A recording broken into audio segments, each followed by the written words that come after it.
I was forgetting something. I forgot to enable RTX voice. Okay. Wow, the neighbor's dog is going fucking bonkers. Good thing I got fucking RTX voice. What? Okay. Let's see. Let's just make sure my audio's okay. All right. And let's go over to this and go at everyone. Let's see. Sound the bells.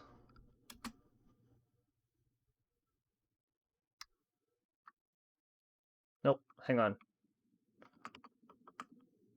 Sound the horns. Hit the bells. We're SACing MAL.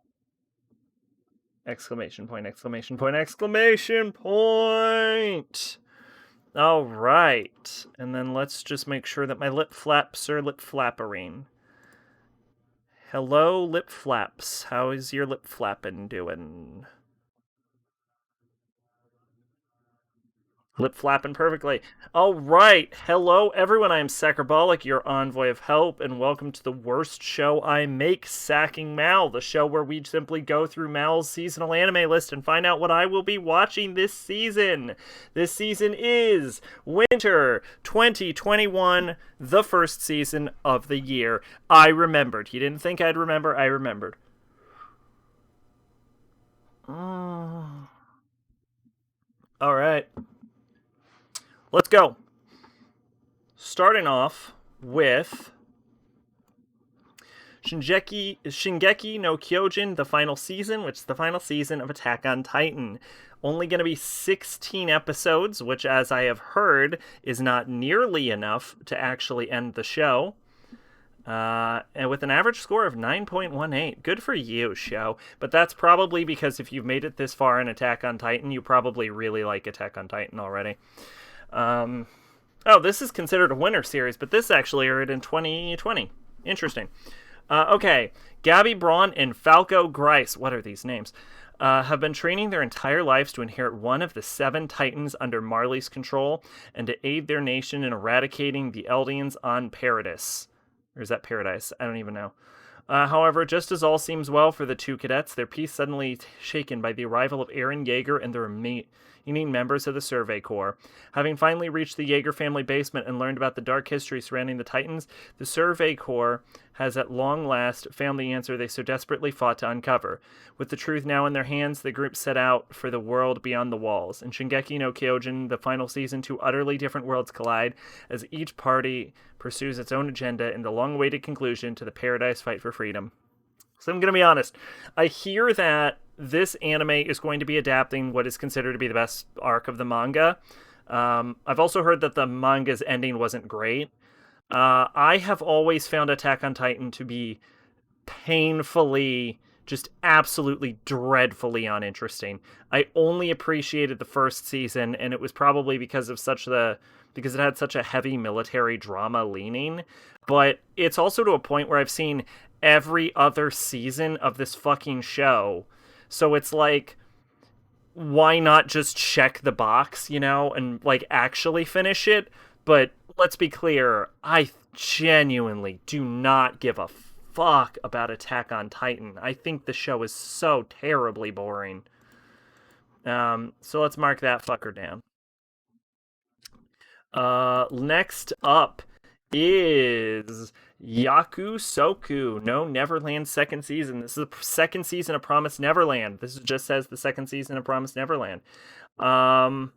Let's see. I think Promised Neverland was fairly famous, and I already know what Promised Neverland is. I'm pretty sure I actually did a Wadawa on this. Why is this one only 11 episodes? What is with these weird-ass episode counts this year?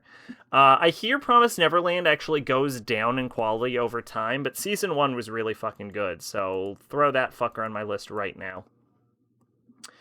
Let's see. Next up is Doctor Stone Stone Wars. This is the second season of Doctor Stone. Um, yeah, so by the time this video actually hits my anime channel, I will have unlikely released a review of Doctor Stone. Um, but I have seen the first season. It's sitting on my hard drive, my review of it, and it just simply has not come out yet. But I have seen it. Why do I have headphones on if I'm not listening to anything? These are the thoughts you should have before you start a stream. Um, yeah, so I've actually seen the first season of Doctor Stone. Here's a little tip. I gave it a 7. That's what I thought. Yeah, so I'll watch season 2 of Doctor Stone. No problem with that.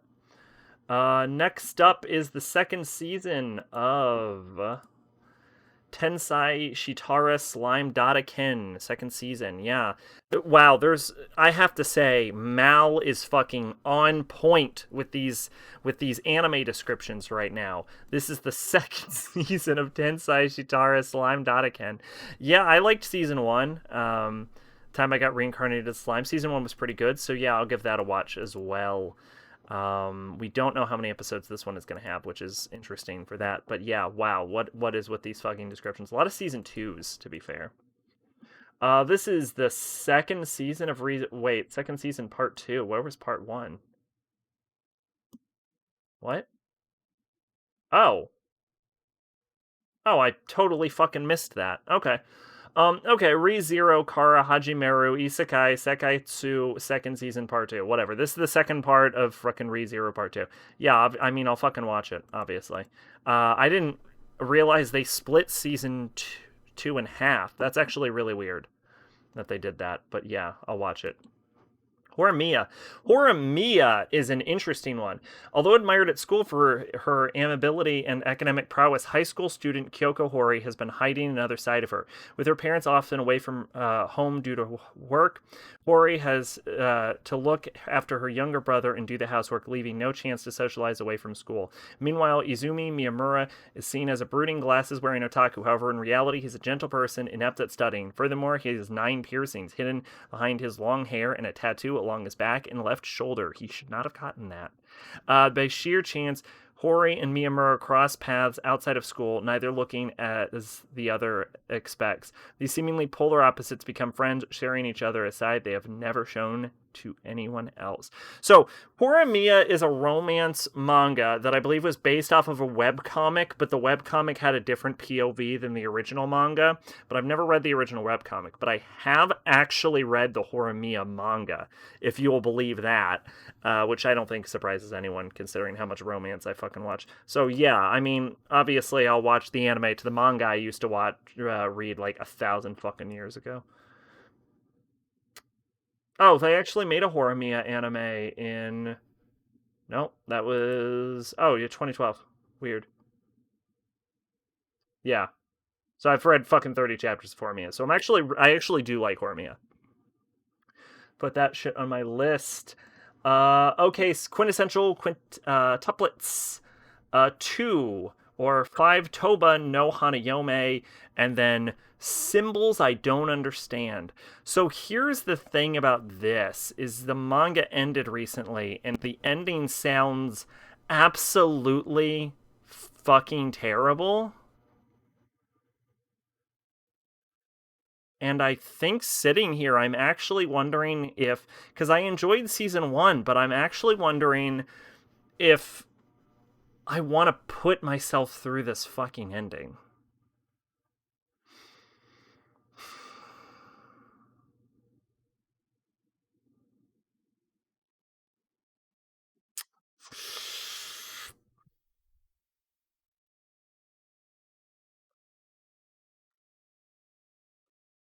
Hmm.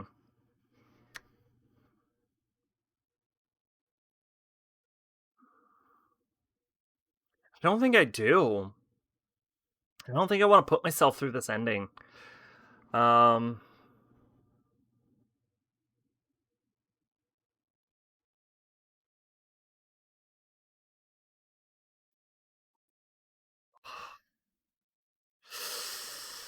Uh no,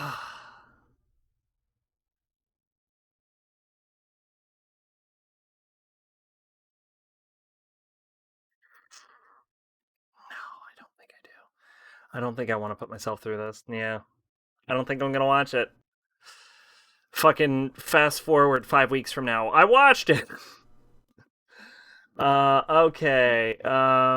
Muso Shuko Tensai Isekai Itara Hunkai Dasu. Which is also Moso Shuku Tensai Jobless Reincarnation. Okay, you have my attention. Or Jobless Reincarnation, I will seriously try if I go to another world. Okay, interesting. Killed while saving a stranger from a traffic collision, of course. A 34-year-old NEET is reincarnated into a world of magic as Rudius Grey Rat. Why do I think I've heard about this before? A newborn baby with knowledge, experience, and regrets from his previous life. Rudius vowed to lead a fulfilling life and not repeat his past mistakes. Isn't this the guy that marries like 100 ladies? Now gifted with tremendous amount of magical power as well as the mind of a grown adult, Rudius is seen as a genius in the making by his new parents. Soon after, he finds himself studying under powerful warriors such as Swordsman Father and a mage named Roxy Megurdia, all in order to hone his apparent talents. But despite his innocent exterior, Rudius is still perverted otaku who uses his wealth of knowledge to make moves on women whom he could never make in his previous life. Wait, isn't this about the really long running light novel series where the guy marries like 1,000 fucking women? We're gonna be in spoiler territory, uh, I guess. So give me a second. Uh, oh, well, none of that's fucking helpful. Um, this might not be the dude that marries like 1,000 fucking women. Interesting. Um, they're already getting season two though, which is also surprise. So I mean, I guess it's fucking fire. It's also an isekai series with a fucking 8.3 on Mal, which is damn near unheard of unless you're like ReZero or something. So I mean, yeah, I'll give it a watch just out of pure curiosity. But I thought, I'm not sure what this is. This is interesting. I thought this was another really long running manga series, light novel series, but maybe it is, maybe it isn't. I'm not sure. This is Beastars second season. This is the second season of Beastars. I hear Beastars is really good, but I've never fucking watched it. So I might watch season one. I hear season one is actually like really good. So maybe I'll dip my toes into season one. Um, it reminds me so much of like Zootopia, and from what I've heard, it's a lot like Zootopia, but like adult Zootopia. So I get maybe I'll dip my toes into season one at point. We'll find out. Let's see. Kaifuku Jutsushi. Hang on, you can fucking do sack. Jute Sushi no Yari Naoshi, or Redo of Healer. Now this one I know about. Healing magicians cannot fight alone. Kiare, who was bound by this common knowledge, was exploited again and again by others. One day he noticed what lay beyond healing magic and was convinced that healing magician was the strongest class. However, by the time he realized that potential, he was deprived of everything. Thus, he used healing magic on the world itself to go back 4 years, which I do not possibly know how you would justify this. Deciding to redo everything. This heroic tale of one healing magician who became the strongest by using knowledge of his past life in healing magic. Okay, so it says heroic. From what I understand about this, because people threw a goddamn fit about this, and it's the only reason I know, is that the basic the basic idea of the show is that the main character was sort of like treated poorly in the previous go around, and he comes back in time to just be the biggest piece of shit ever. Like I think he rapes a girl at one point.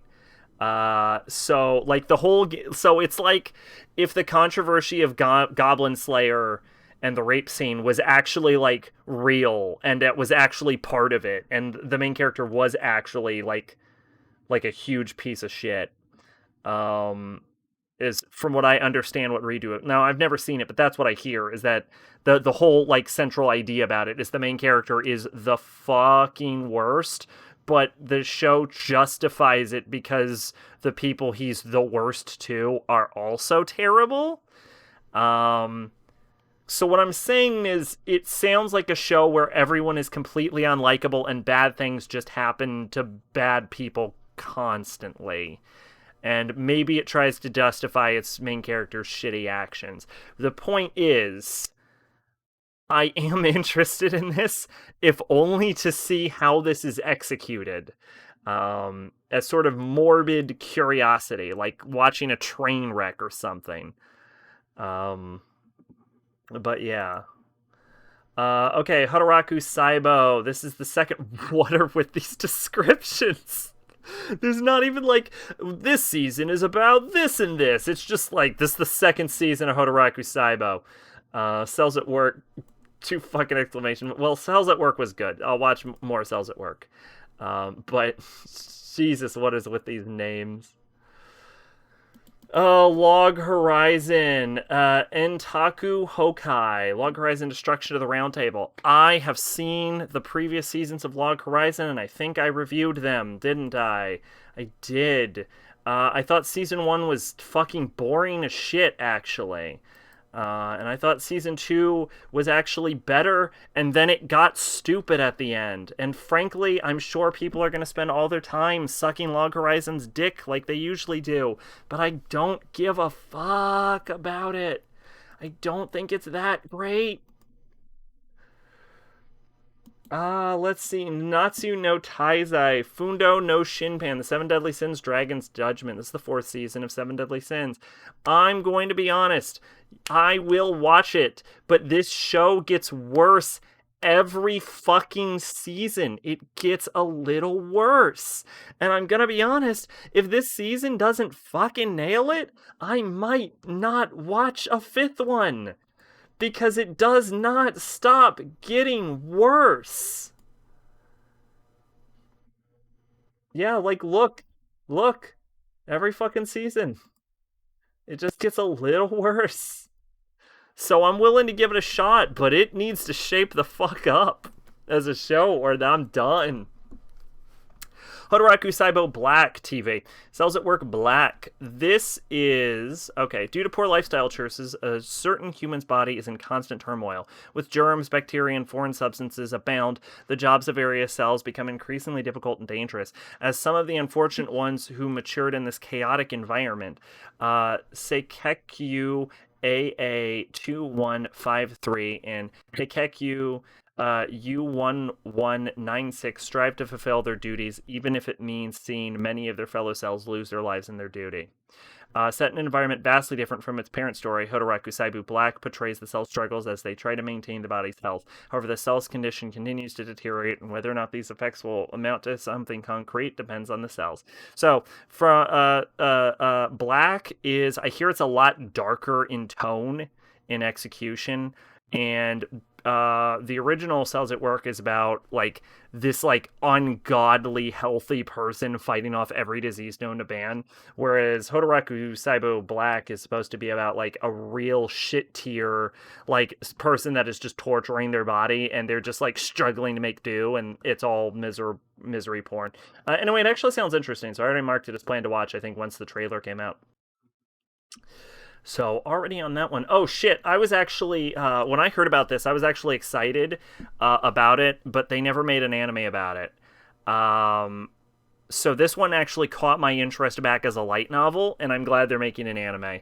I think the light novel series is actually done, though, isn't it? Didn't it finish? Oh, it's actually still going. Well, that's surprising to me. But yeah, okay. Okay, Kumo Desu ga nani ka. So I'm a spider, so what? The world where the hero and Demon King continue to oppose each other. The grand magic from the hero and the Demon King cross over worlds and explode in a classroom of a certain high school. The students who died in the explosion will be reincarnated in a different world. The protagonist, who has the lowest reputation in class, was reincarnated into a spider. Nevertheless, she adapted quickly to present conditions with strong willpower. This is a story of she who became a spider trying to do whatever she can to live. So I know a little bit about this. Like I knew about it from its light novel days, and I don't read light novels. But yeah, this definitely hit my interest back then. So give that a shot. Mm, mm. World Egg Priority. A story of troubled girls spun by screenwriter Shinji Nojima in the world of anime, led by a mysterious voice while a midnight stroll, a 14-year-old girl, Ai Oda, picks up an egg. The voice coaxes her. If you want to change the future, you only need to choose now. Now believe in yourself and break the egg. What awaits Ai after breaking the egg? That's a terrible description of anything. What is this about? That's a cute design, actually. Is there any super cute fucking design, actually? I do think that the heterochromia is too much, though. I think it brings too much dynamicism to the character, and I think there's like I get she has like a blue and like yellow color scheme, but I think it's too bold for her actual like features. I think it draws too much attention to it. You can't like look at the character; you're just like magnetized to the eye design. It's too heavy. It's too much contrast. Um, this is not a very good description. If I hear more about this, maybe I'll give it a shot. Who exactly is Shinji Nojima and what have they done? They have done World Egg Priority. They've done Nobulu, Onichan Gacha, and Sunu Sumu Mariko no Kobito, which is a manga that existed for 76 chapters. A story about an elementary school girl who finds an older brother in a gachapon machine. And Now and Nono decide when they were very little that someday they would get married and told everyone about it, but some people have a problem with the fact that despite how feminine Nono looks and acts, they're both actually boys. This does not that those are not good plots. Uh okay, who the fuck is the director? Can someone pull this out? What let's see, Shin Wakabayashi. Oh, I've heard of this one. This is someone I've heard of. Um let's see. Anything specifically noteworthy that they've done? A lot of key animation and direction. I think I mostly know about them as a key animator then, and not an actual director. So this is a relatively new director position. Yeah, this I mean this is 8.23. If I hear a lot about it, maybe I'll give it a shot, but I this does not sound I don't know. Like if it's like that sounds like something where if it's like really good and I hear about it like 5 years down the line, I'll watch it then, but I don't think I'm gonna watch it like now. Um, Oradake Hyero Kakushi Dungeon, the hidden dungeon only I can enter. Then what's the point of it existing? Noir is the son of a minor noble with very little to his name other than a job offer, which is cancelled before he can even start his first day. He does possess one rare trait, though, the magical ability to consult with a great sage, even if using the skill gives him terrible headaches. Unsure of what his future holds, he accesses the sage for advice on how to move forward and is directed to a secret dungeon filled with rare beasts and magical items. It is here that Noir will train, compile an experience and wealth until he's powerful enough to change his fate.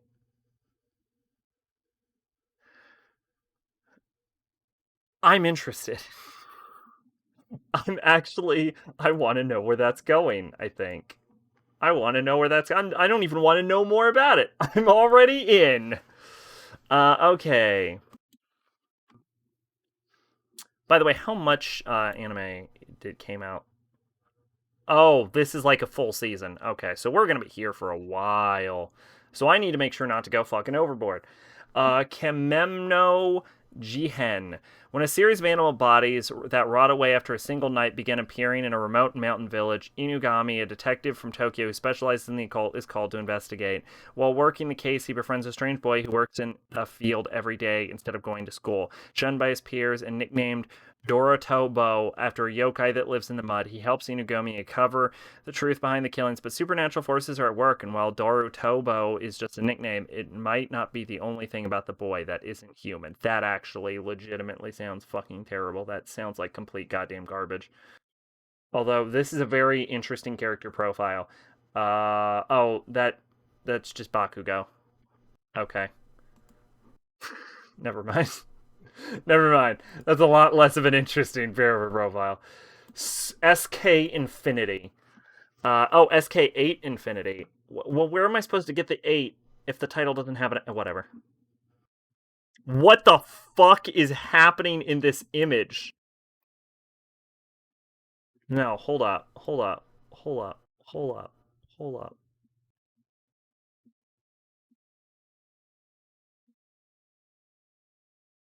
Okay, I wasn't able to find the image. I'm not gonna just let this play though. Um, I will get banned on YouTube. Reki, a high school sophomore and skater, is addicted to S. Ooh, kinky. A highly secret and dangerous downhill skateboarding race that takes place in an abandoned mine. The skaters are especially wild about the thieves. Oh, I got it! It's called Skate the Infinity! Or heated battles that erupt in the races. Reki takes Lenga, a transfer student returning to Japan after studying abroad, to the mine where he races are held. Lenga, who has no skateboarding experience, finds himself pulled into the world of S. Oh my god. First off, this sounds like Air Gear. If Air Gear was drunk. This sounds like Air Gear but drunk. Here's the thing. I'm sure this is terrible. But is it fun terrible? Or is it just terrible? That's the question. That's the question. Is this going to be fun terrible or good terrible? Hiroko Utsumi. All right, what have you made? Banana Fish. I hear that was really good, but I never watched it. Chunibyo. Free. Interesting. This is an interesting career. K on the movie. Okay. All right. All right. Skate. So that's actually a really good pedigree, though. Like, that's a good enough pedigree that I almost wonder if this is actually just good. Um,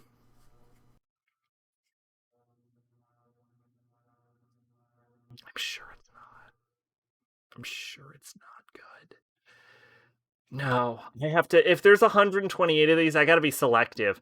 Okay, Euro Camp Delta season 2, laid back camp. Yeah, I hear it's a really good show. A lot of people were really into the first season of Euro Camp when that came out. I never watched it. I'm just not into the whole Yashike genre. Let's see, Jaku Chara. Tomozaki-kun, or bottom tier character Tomozaki. Tomozaki is one of the best gamers in Japan. In his opinion, the game of real life is one of the worst. He's not wrong. No clear-cut rules for success, horribly balanced, and nothing makes sense. But when he meets a gamer who's just as good as him, she offers to teach him a few exploits.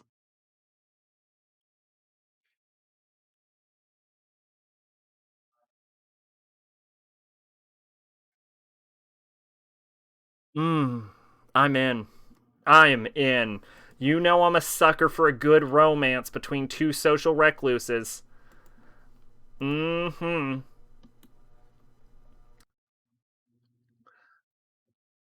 Oh, fuck me. Okay. Totoba, Last Dungeon, Mai no Mura no Shonen ga Joban no Machi da Karasu Yona Monogatari. Suppose a kid friend came from the Last Dungeon boonies, moved to a starter town.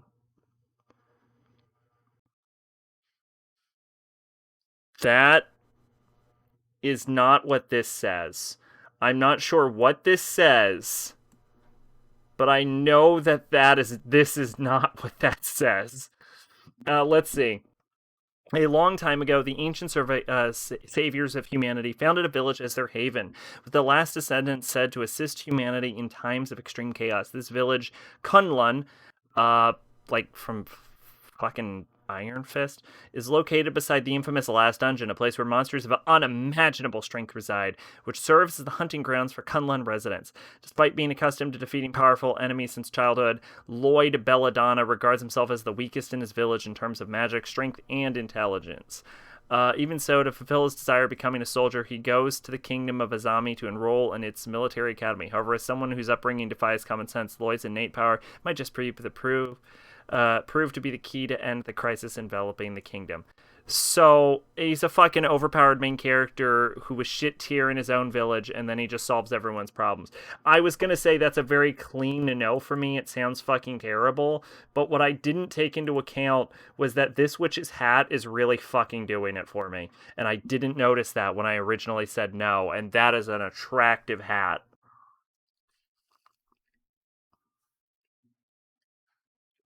It's a really good hat, though. Is she a main character? She's a support. It says supporting character. There's no biography written, but she is not a main character. And if she is not a main character, then I'm out. I need that hat front and center at all times. Let's see. Uriseki Picnic. Other Side Picnic. Her first encounter with 666. Hey, look at that. Look at that devil number for a nice shoujo ai series. Her first encounter with Toriko Nashina was on the other side after seeing that thing. Cool.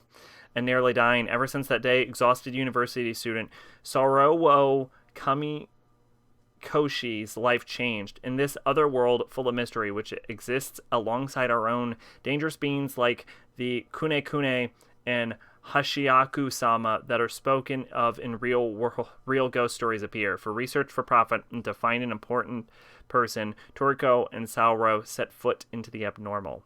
This is a terrible description. Is there a perhaps better description? Let's see. Story set in a modern world, but there exist doors that can take people to the other side where strange urban legends and internet stories prove to be true. College student Soryo Kamikoshi finds herself exploring one of these doors and almost dies on the other side when she's rescued by another girl, Toriko Nashina. Toriko is a mysterious girl, but very skilled with a gun. She seems to be searching for someone else on the other side. Together, both girls start to explore these doors to their side. See, that's a way better fucking plot description than this fucking dumb bullshit here. Like, that sells me. This is garbage. Yeah, why not? Why not? I wanna know what's up with that. I'm sure it's not great, but I mostly just want to know who she's. Oh, this is the one with the gun. I mostly just want to know who she's searching for. Cool. We got a fraction in a title. Always love to see fractions show up in anime. This is 2.43 Seijin Ko Danshi Volleyball. Junior high school student Kamichika Hajima moves back to his hometown, Fukui, after causing trouble in Tokyo Junior High School Volleyball Club. There he is reunited with his childhood friend, Yuni Koroba, who possesses outstanding physical abilities but is vulnerable under pressure. Hajima, with his overwhelming passion and talent for volleyball, forms an ace combination with Koroba. The two enroll at Seijin High School, where they join the volleyball club. Awaiting them are the 163-centimeter hot-blooded captain, Shinshiro Oda, and the talented and sharp-tongued vice captain Misao Oki, and his third-year pair and second-year students including Akito Kano, who is always wearing long sleeves due to his allergy to sunlight. This sounds so bad. The newborn team breaks its former shell of weakness and becomes Fukui's rising star. This certain team's journey to victory, the series of fascinating rivals standing in their way. This sounds abysmal. World Trigger Season 2. Have I seen World Trigger Season 1? Isn't World Trigger on my fucking Read list? It is. I didn't even know they made a World Trigger anime. Let's put season one on here. I didn't know World Trigger had an anime. Um, I didn't even know they had an anime for World Trigger. It came out in 2014, which could explain. I didn't watch anime in 2014. Because I didn't watch anime between the years of 2014 and 2018, like early 2018. Um, so I guess it came out when I wasn't watching anime. When a gate to another world suddenly opens on Earth, Mikado City is invaded by strange creatures known as neighbors, malicious beings impervious to traditional weaponry. In response to their arrival, the organization called Border Defense Agency is established to combat the neighbors' menace through special weapons called triggers. Even though several years have passed after the gate first opened, neighbors are still a threat, and members of the border remain on guard to ensure the safety of the planet. Despite the delicate situation, members in training such as Osumu Mikomo are not permitted to use their triggers outside of headquarters. But when the mysterious new student in his class is dragged into a forbidden area by bullies, they are attacked by neighbors, and Osumu has no choice but to do what he believes is right. Much to his surprise, however, the transfer student Yumua Kuga makes short work of the aliens, revealing that he is a humanoid neighbor in disguise. Um, yeah, so I wanted to read the manga, but I never actually got around to it. I didn't even know they made this anime. It's 73 fucking episodes, so that is going to be a long watch. But yeah, we'll see with season 2 once we get through season 1. This is the third season of Non Non Bayori, which I guess I'll just read Non Non Bayori, but it's on my to watch list eventually. Um, let's see. Far from the hustle and bustle of urban life, and with only a single candy store and bus route to its name, the rural Ashigakura is certainly not a place for everyone. Nevertheless, the village's children still manage to cheerfully spend their days exploring and having fun in the wilderness around them. One such child, Renge Mayuchi, the youngest of the group, looks forward to the entrance ceremony of the upcoming school year, signaling her entry into the first grade and beginning her elementary school life. Attending the only school in town, Renge and her friends, 7th grader Natsumi Koshigaya and her 8th grade sister Kamari make the most of their rural lifestyle, playing and studying every day. Meanwhile, 5th grader Hotaru Ichijo has just moved to Ashigokura from Tokyo, unaware of the numerous adventures and memories that await her. Honestly, I've just seen clips from it and it looks cute, and that's the only reason it got my attention in the first place. I didn't expect. First off, I didn't know they made a movie. I didn't expect another season of Non Non Bayori, though, because oh yeah, that's Repeat. Yeah, Repeat came out in 2015, and Non Non Bayori came out in like 2013. Um, so I didn't expect them to keep it going. I mean, it's been 6 years. But yeah, I'll throw that. Whoops. That's why you don't do things with your left hand.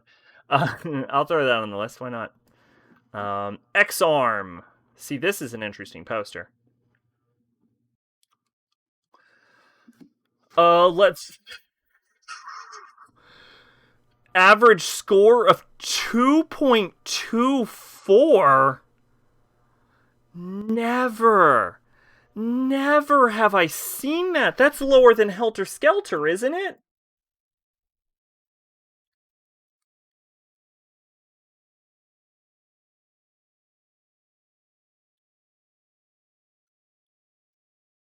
Or Skelter Heaven. I mean, it isn't, but it's goddamn close. Holy shit. Holy shit. How is this possible? 2014, Akira Natsumi seems to almost have a phobia of electrical devices while also being very good at diagnosing them. He resolves to change himself for the better and get a girlfriend like his older brother did, but then Akira suddenly dies in an accident. 16 years later, a special policewoman and her android partner retrieve and activate a highly advanced AI superweapon called X-Arm and put it in full control of their ship as a last resort. Turns out the AI is actually just Akira's brain. The fuck? How many episodes? This January 11th, 20. How is this? How is this possible? How is this fucking possible?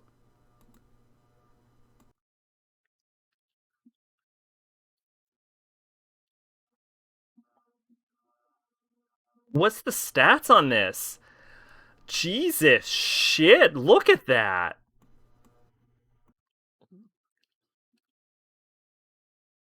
And then there's people who are just counter voting, obviously. What the fuck? I have to read reviews on this. This is someone who's seen one episode.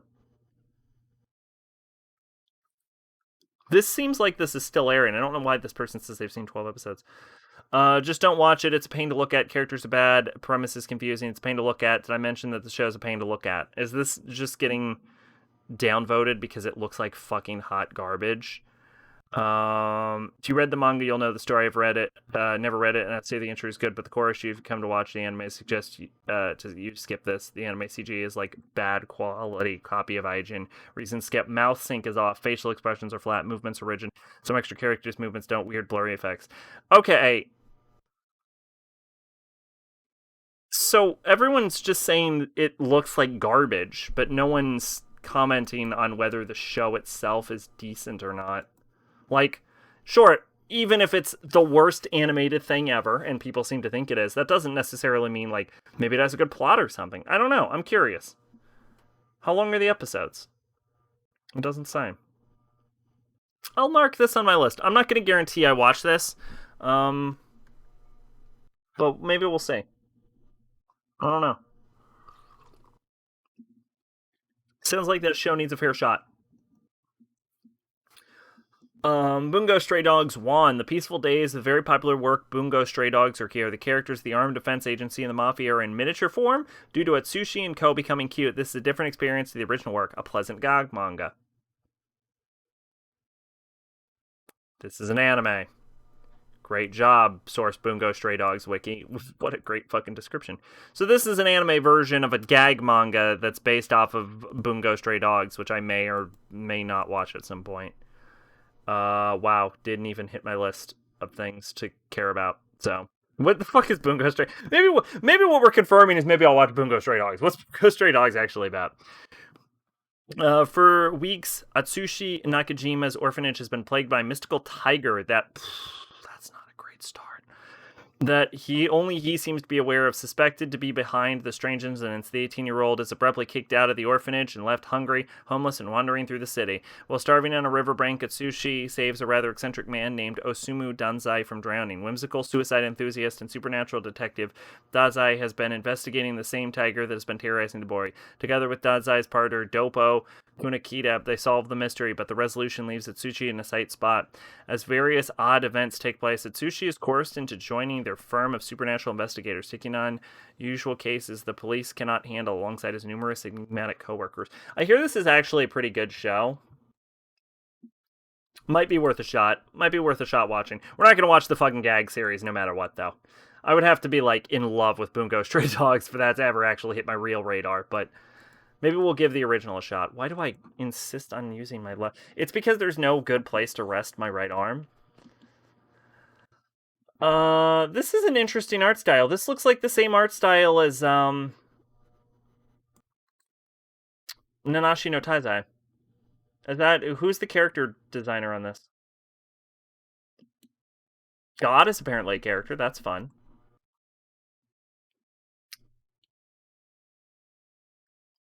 Here we go. Let's look at these three people. No.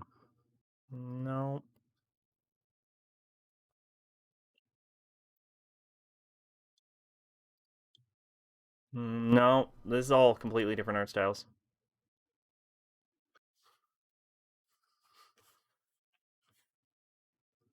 Interesting. So none of these people have anything to do with Nanatsu no Taizai.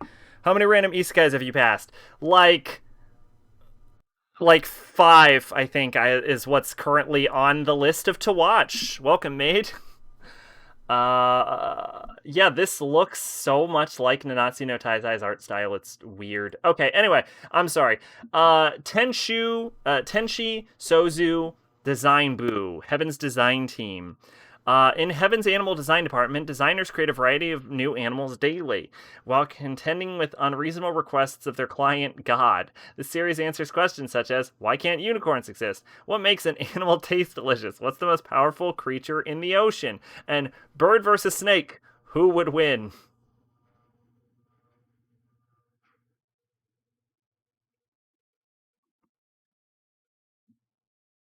I might be interested in this.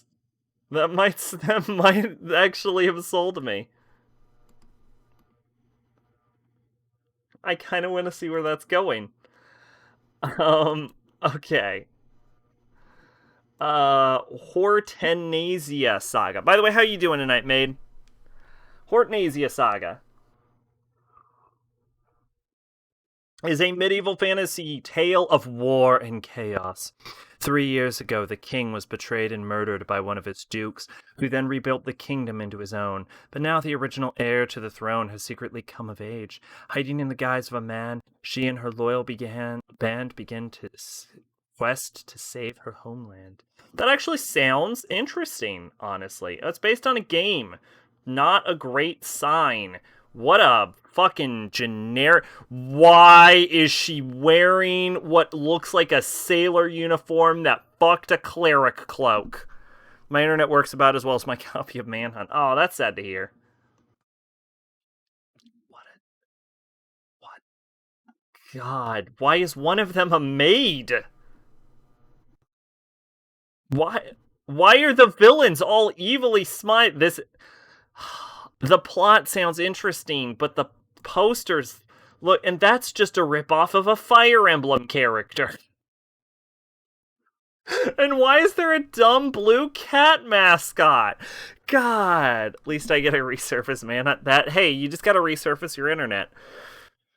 God, the plot sounds interesting, but the poster looks genuinely terrible. Do I have to have standards? I don't want standards. Don't make me have standards. God, she has a cute design, but everything else looks so terrible. Also, there's a character called Bernadetta. This is just a commercial for this. Oh, the plot sounds interesting, but it looks so bad. Do I go with the plot summary or the fact that it looks so bad? You know what? You know what? I think we have to have standards. I think I have to have standards. I think I think we've seen enough things that have terrible plot summaries but are actually good that I have to be able to use my eyes and look at this poster and think to myself, dear fucking god, that looks awful. Found out that weird manga I read was based off of a game? Of course it was. This poster looks so awful that I have to. But they also say don't judge a book by its cover. I'm gonna pass. I'm gonna pass. That might be a hidden gem, but I'm gonna pass. Kai Buyoi Ramune. That was definitely wrong words. Those were not words that should be used. Let me try that again. Kai Buyoi Ramune. Nope.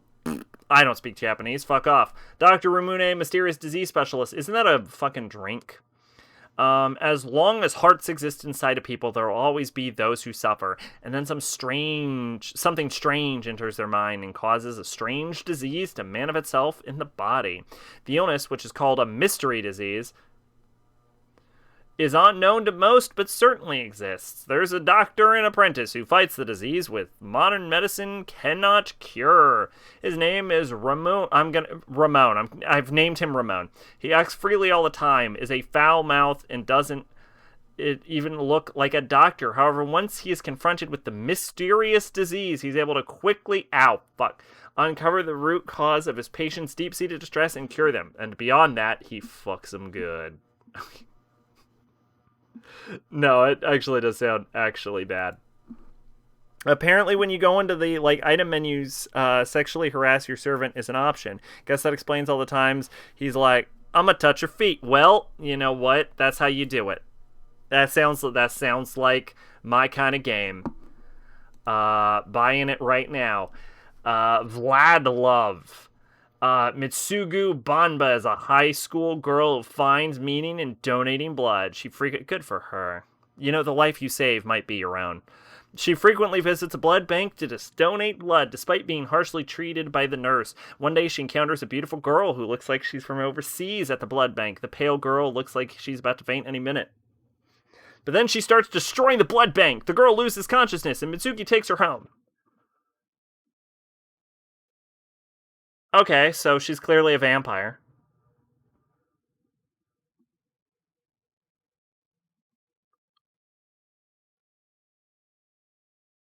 Damn.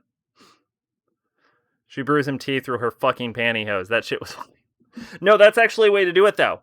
That's a way to do it. You can do that, though. That's a way to keep your leaves in there. I like that this shows like the woman. I think that's the nurse fucking blowing up the, and then everyone's going flying. I need to see this. I need to see this. I don't want to see this. I need this in me right now. I need to have already seen that. Can you really? Yes, that is a way to make tea. That is real. Usually, you would want to use clean pantyhose, but if you want to really perv it up, you can get fun with it.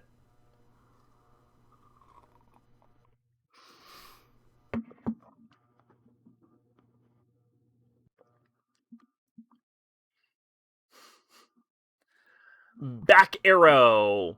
Ring Garindo is a land surrounded by a wall. The wall covers, protects, cultivates, and nurtures the land. How exactly does the wall cultivate and nurture the land? The wall is God. Okay, I guess that answered my question. When you said it was a wall, I didn't expect it to be God. It is the foundation of this land, Ringardo. One day, a mysterious man named Beck Arrow appears in Esha village on the outskirts of Ringarondo. Oh, wait, Ringarindo. Arrow lost his memories, but he says that all he knows is I came from beyond the wall. To restore his memories, Arrow heads out beyond the wall, but is embroiled in a battle with himself as the stakes. Fucking what the shit? He says there's odd flavor added to the tea when brewed through her pantyhose, and I'm like, yeah, it's called soul.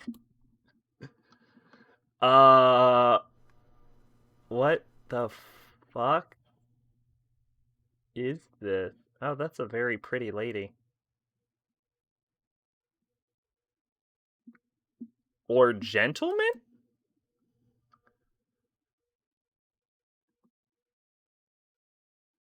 That's a really killer character design, actually. Wow. What is this? Set in the Heian period. All right. No, I hate to break it to you. That is not Heian period fashion. Uh, Kyo is a beautiful city that is proud of its glory. Too beautiful Onmyoji meet, and the sad and short-lived beautiful cherry blossom starts to stir after 1,000 years. Only 300 people have seen this, which means it's got to be next to impossible to actually fucking watch it. Um, but that has entered. Yeah, I kind of want to see what's going on with that. But anyway, back to Back Arrow. Yeah, all right. Yeah, interesting. The design of this uh, almost looks like, it's weird to say, it almost looks Gurren Lagann inspired. Why is always 1,000 years? It's never. Well, to be fair, the high end period was over 1,000 years ago.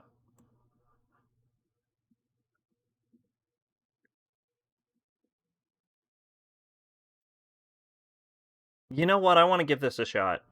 I want to try this. I know I keep adding literally fucking everything, and I'm gonna fuck myself over again by doing this, but it does sound. Alright, I want to know what this is about. But anyway, let's go to Skate Leading Stars, because I think this is going to be a clean pass for me. Skate Leading Stars. The story will tell of high school students as they compete in groups in a unique form of figure skating called skate leading. Look, just because Yuri on Ice was good doesn't mean I want to watch a bunch of boys figure skate around a figure skating area.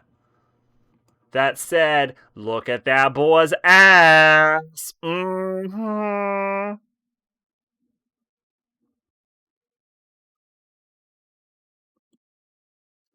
Azure Lane Bisoku Zenshin. This is a slightly peculiar world where the ship girls live in. A lively and enjoyable school life for girls from different factions will begin at the naval port of Azure Lane, living out their lives to the fullest. These girls get to the various shenanigans slowly but surely. Yeah, I know next to nothing about Azure Lane, and I'm okay with that. Um,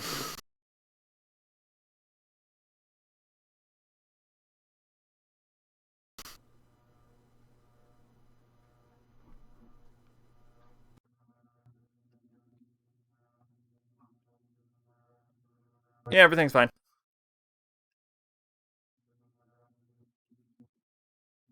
Project Sicard, Preter no Kizu. I need to find out what this fucking word is. Scar in the pre-tier. Oh, it clearly doesn't mean anything. Another hour-long water video. I don't know what that means. Project Scarred depicts the encounters and battles of those who have tattoos, which possess the sealed powers of divine beasts and gods. The story is set in the Akatsuki Special Zone in a lawless zone in Tokyo. Pardon me. Helios, or those with the ability of tattoos to protect the city Artemis, are committed to maintain security and control while having a strong commercial motive.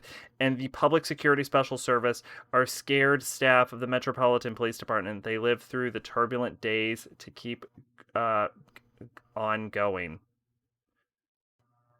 That sounds terrible.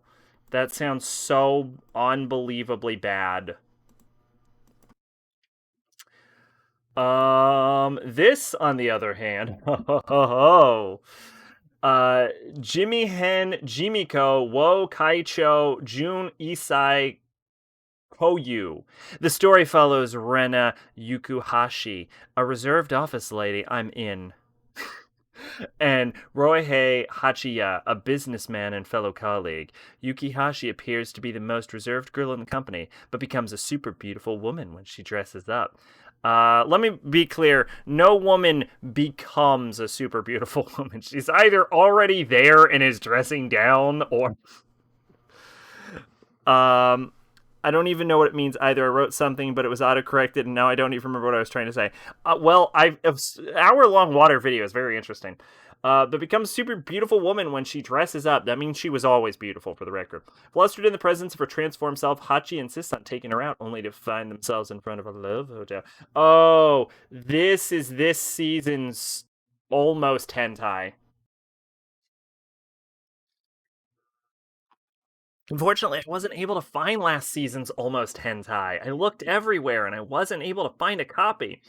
All I could find it in was in like Indonesian. And look, I can struggle my way through Japanese. I do not think I can struggle through Indonesian. I'm gonna be honest, she's hot no matter what she's wearing. I mean, you look at those two pictures. Well, those do exist. 1 hour relaxation water sounds. Yeah, but I do not. I do not get it. I mean, look, we have to watch the almost hentai of every season. It's probably going to be like one episode. We'll give it a shot if we can even find it. This is the second season of Umi Matsumi Pretty Derby. Fuck yeah! It's already on the list. Get fucked. Get fucked. I don't know how you continue from last season of Umi Matsumi Pretty Derby unless you say that the last episode was literally not canon. I think the only way this makes sense is if, like, the last 5 minutes of the last season was just, it never happened.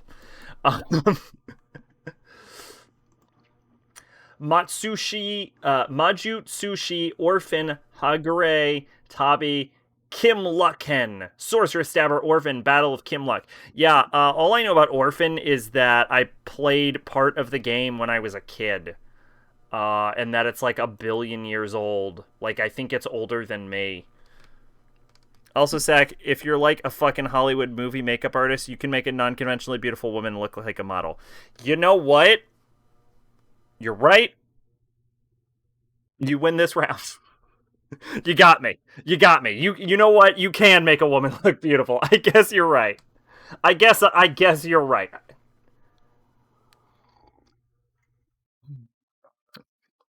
But in my defense, most people aren't that. So there you go.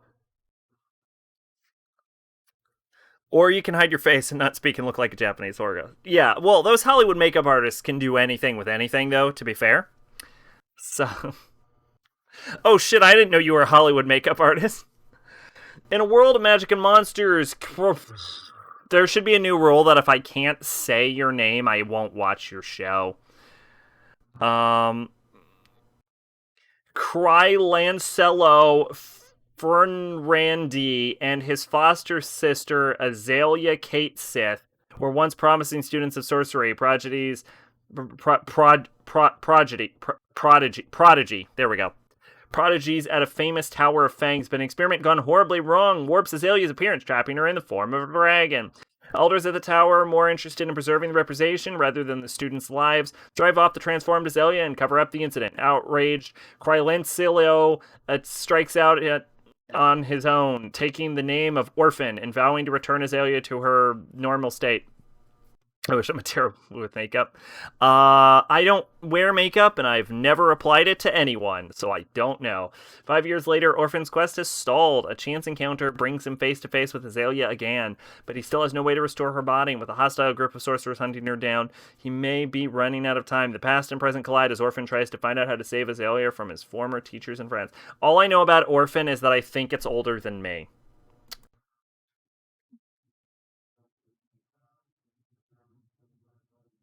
Okay, maybe it's not older than me.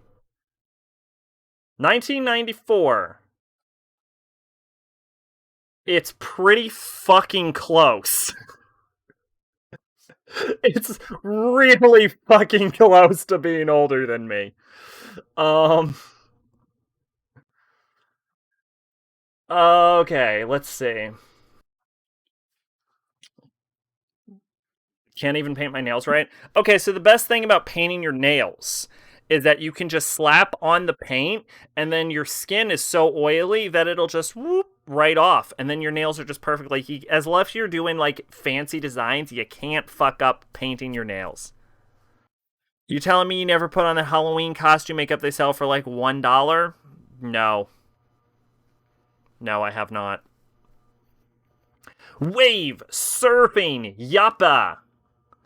Wave, let's go surfing.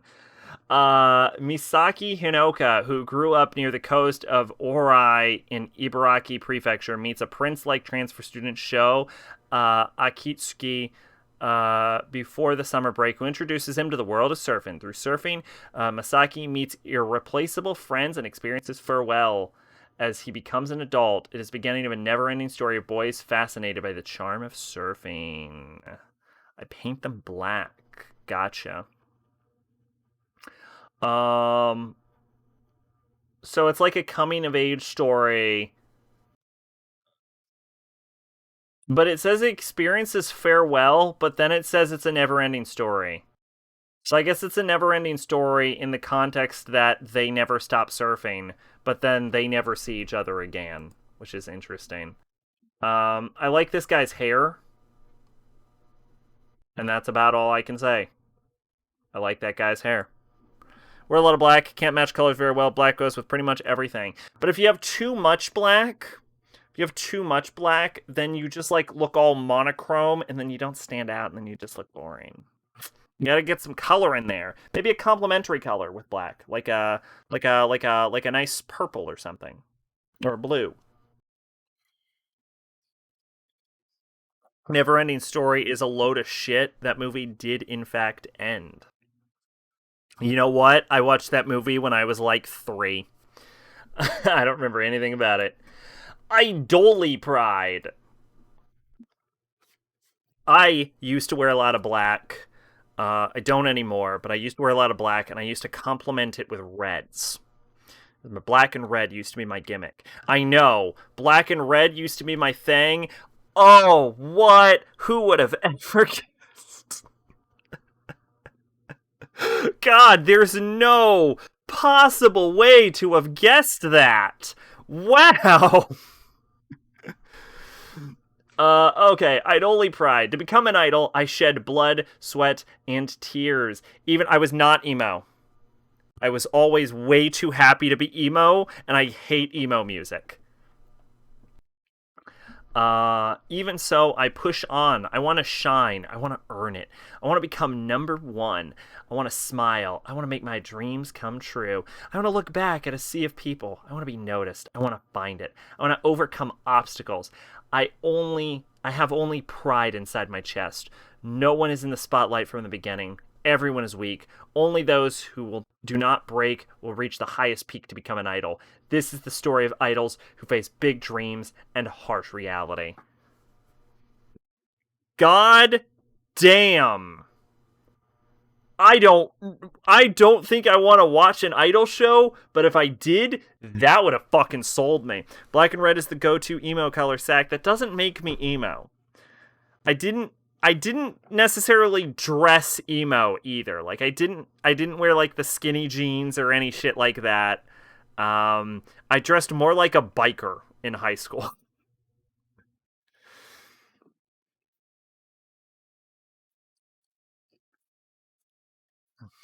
Um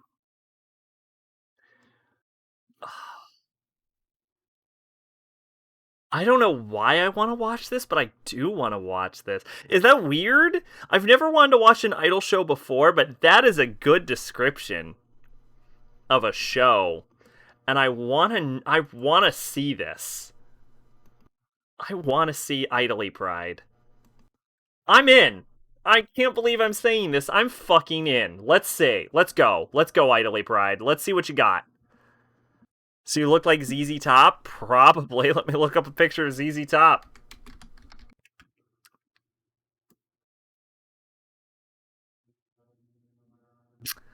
Um, let's see.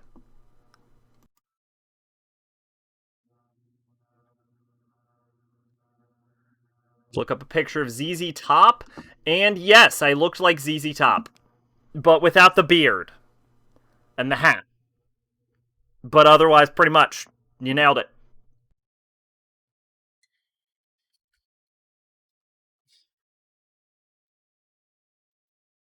Pretty much nailed it. In fact, I would wear this. I'd wear this stuff right here. That's wearable. That's wearable clothes. Minus the beard and the hat and the glasses.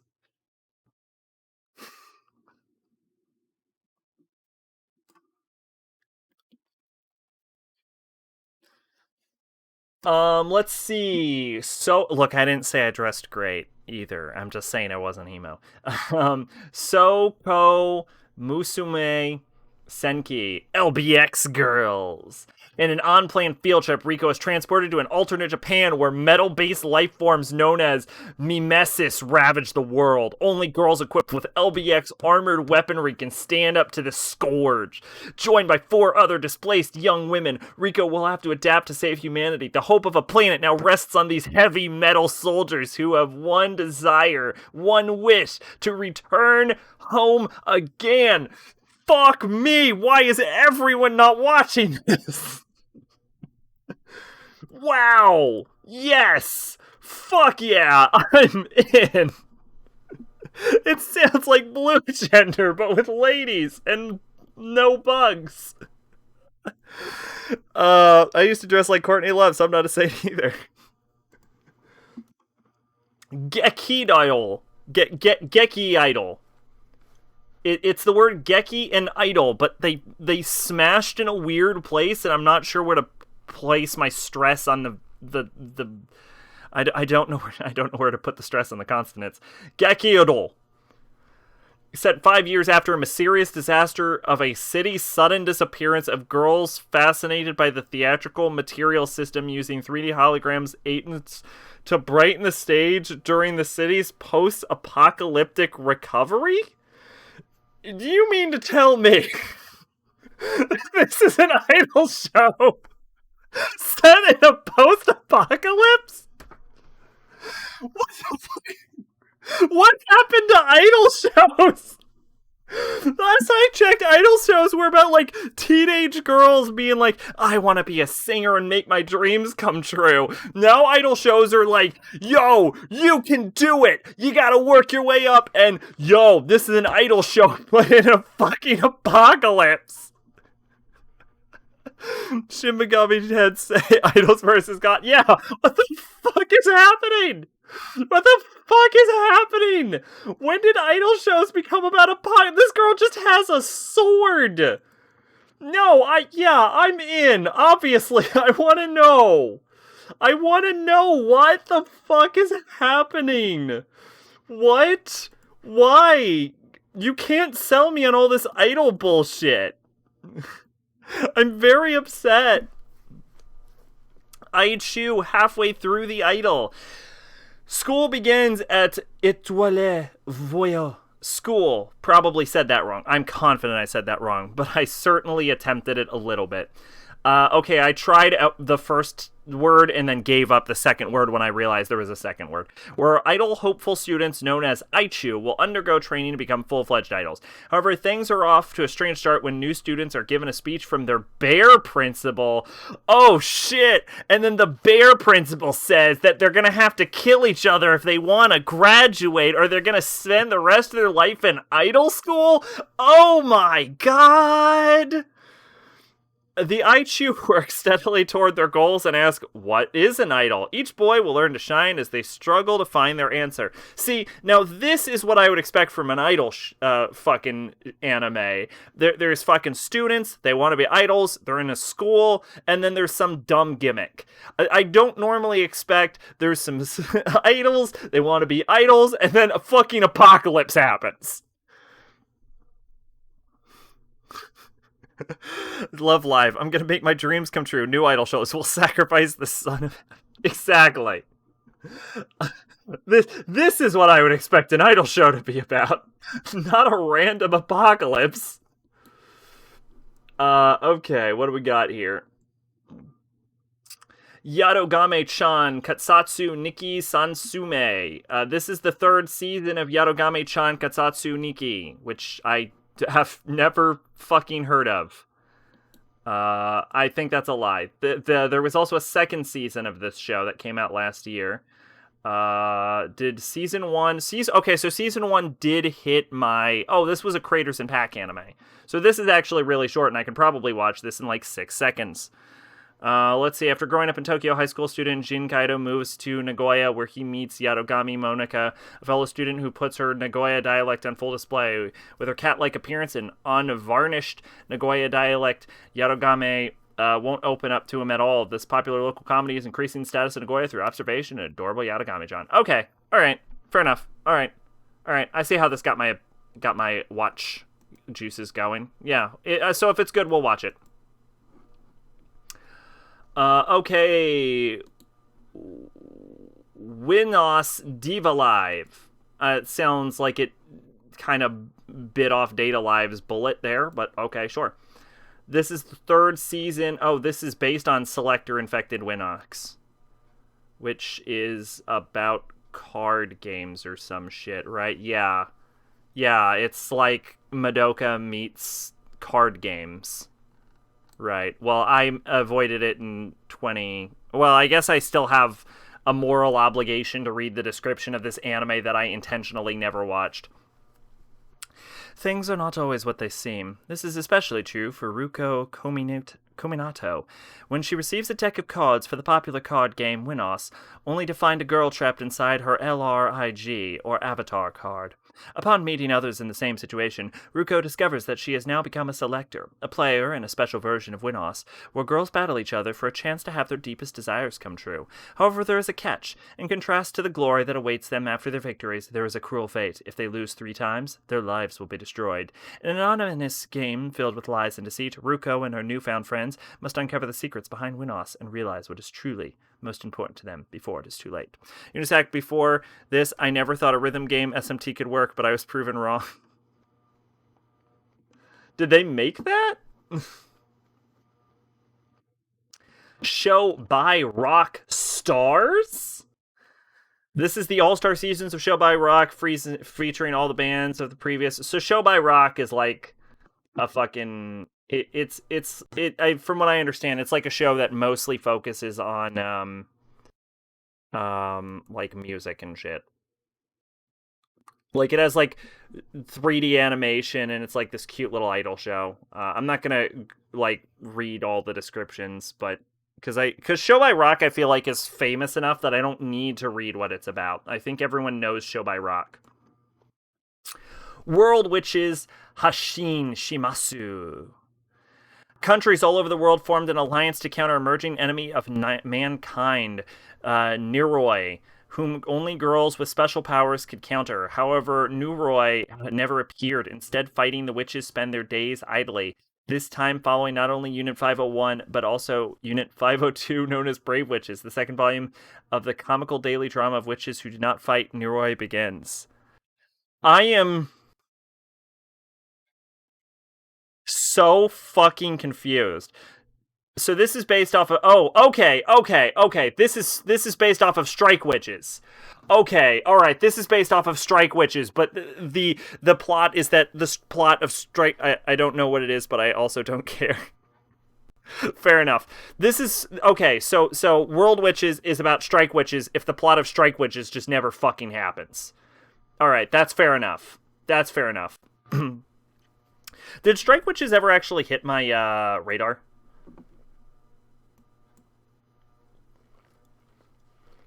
Yoshika Mayafuji joins the 501st Joint Fighter Wing, a defense unit specializing in taking out alien beings known as Niroi. However, in days of no invasion, she and members of the unit are taking down day-to-day tasks like cooking and laundry.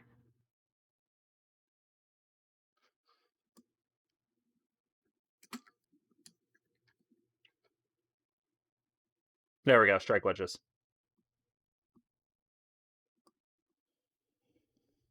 Let's see. In the year 1939, obviously we're never gonna fucking watch this like weird spin-off of Strike Witches where the plot of Strike Witches never happens. In the year 1939, humanity was on the verge of destruction. Equipped with weapons of devastating power, a mysterious alien race known as the Niroi began an invasion of Earth, ravaging the planet, obliterating countries, and vanquishing human armies. To counter this seemingly unstoppable force, the world powers united. A new device was produced called the Striker Unit, capable of facing Niroi technology. Girls equipped with the Striker Unit became known as the Witches. Forming humanity's last line of defense, they began their fight against the Niroi, utilizing their now enhanced magical abilities, flaunting destructive weapons no humans can manage. Fast forward to 1944, Yoshika Mayafuji, a young teenage girl who eventually decides to join the 501st Joint Fighter Wing known as Strike Witches, with no formal training. However, can Mayafuji learn to cooperate with her fellow Strike Witches? And if so, can she save humanity from the Niroi onslaught? Honestly, I've seen clips of this and it looks vaguely interesting. I've never been a fan of the fact that she's just very clearly wearing a school swimsuit on top of a sailor uniform. But sometimes you have to make some concessions. Strike Witches, yeah. Although I do think the idea of a story where the main plot just never happens is interesting. I also don't think it would make a very interesting story, because then your main plot never happened.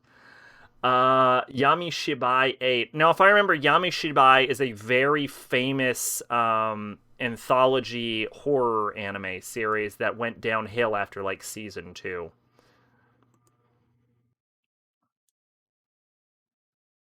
Maybe season 3.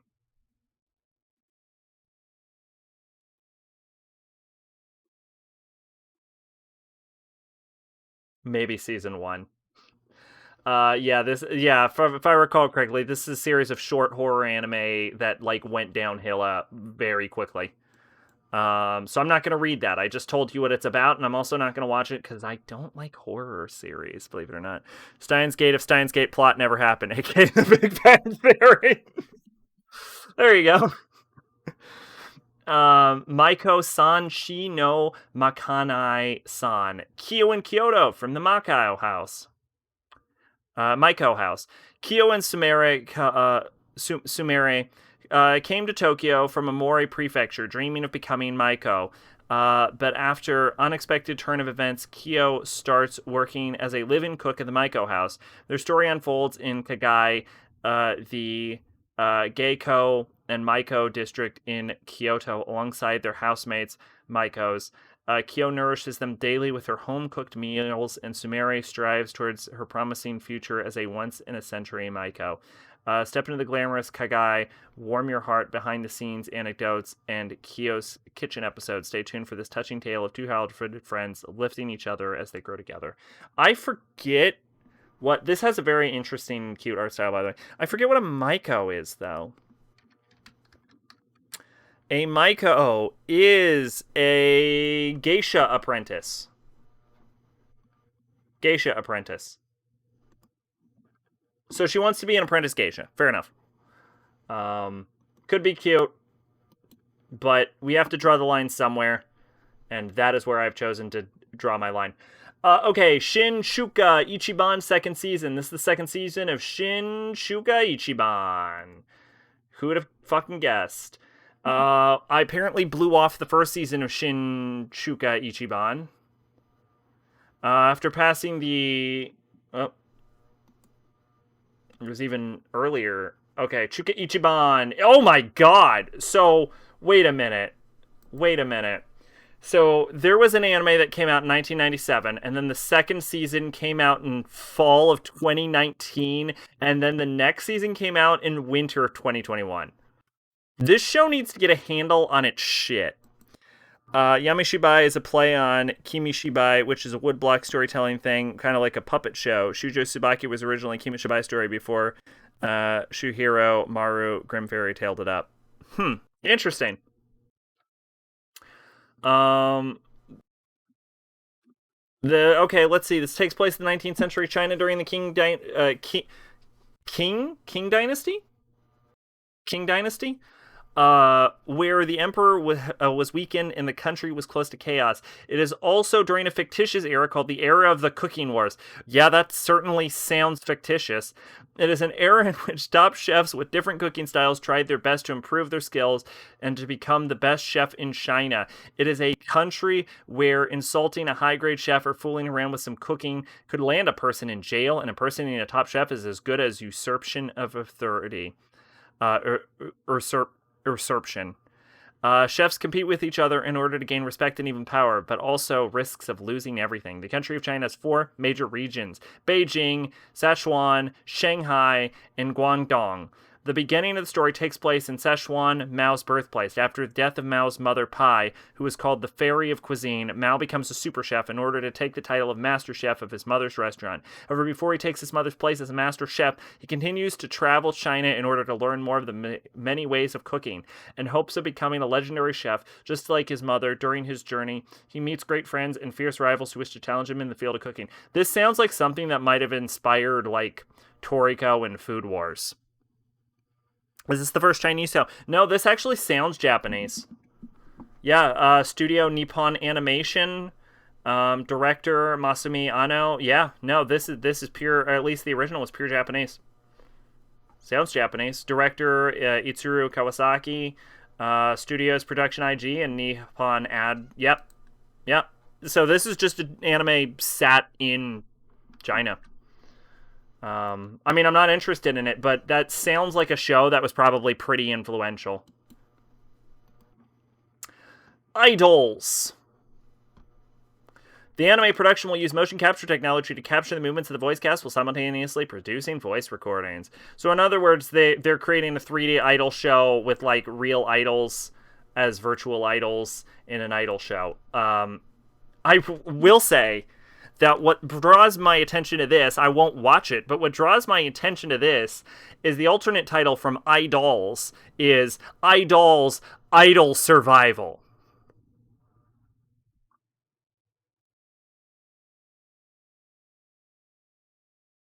What? Surviving what exactly? Um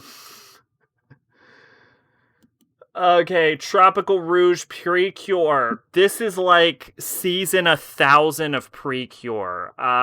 Fucking Precure has like over 800 episodes. I'm not fucking joking. It is probably the largest in physical size magical girl series ever.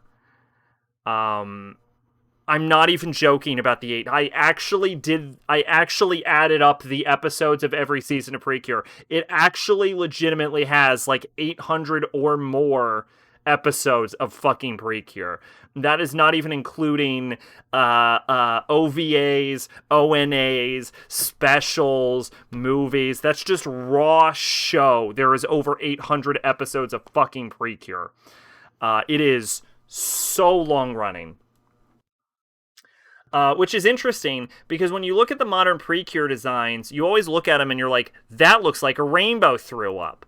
But when you look at the original Futari Precure, they're very stripped down and simplistic in design. And you're like, what happened to you, Precure? How did you go from this to rainbow vomit? How did this happen? How did we get to this point?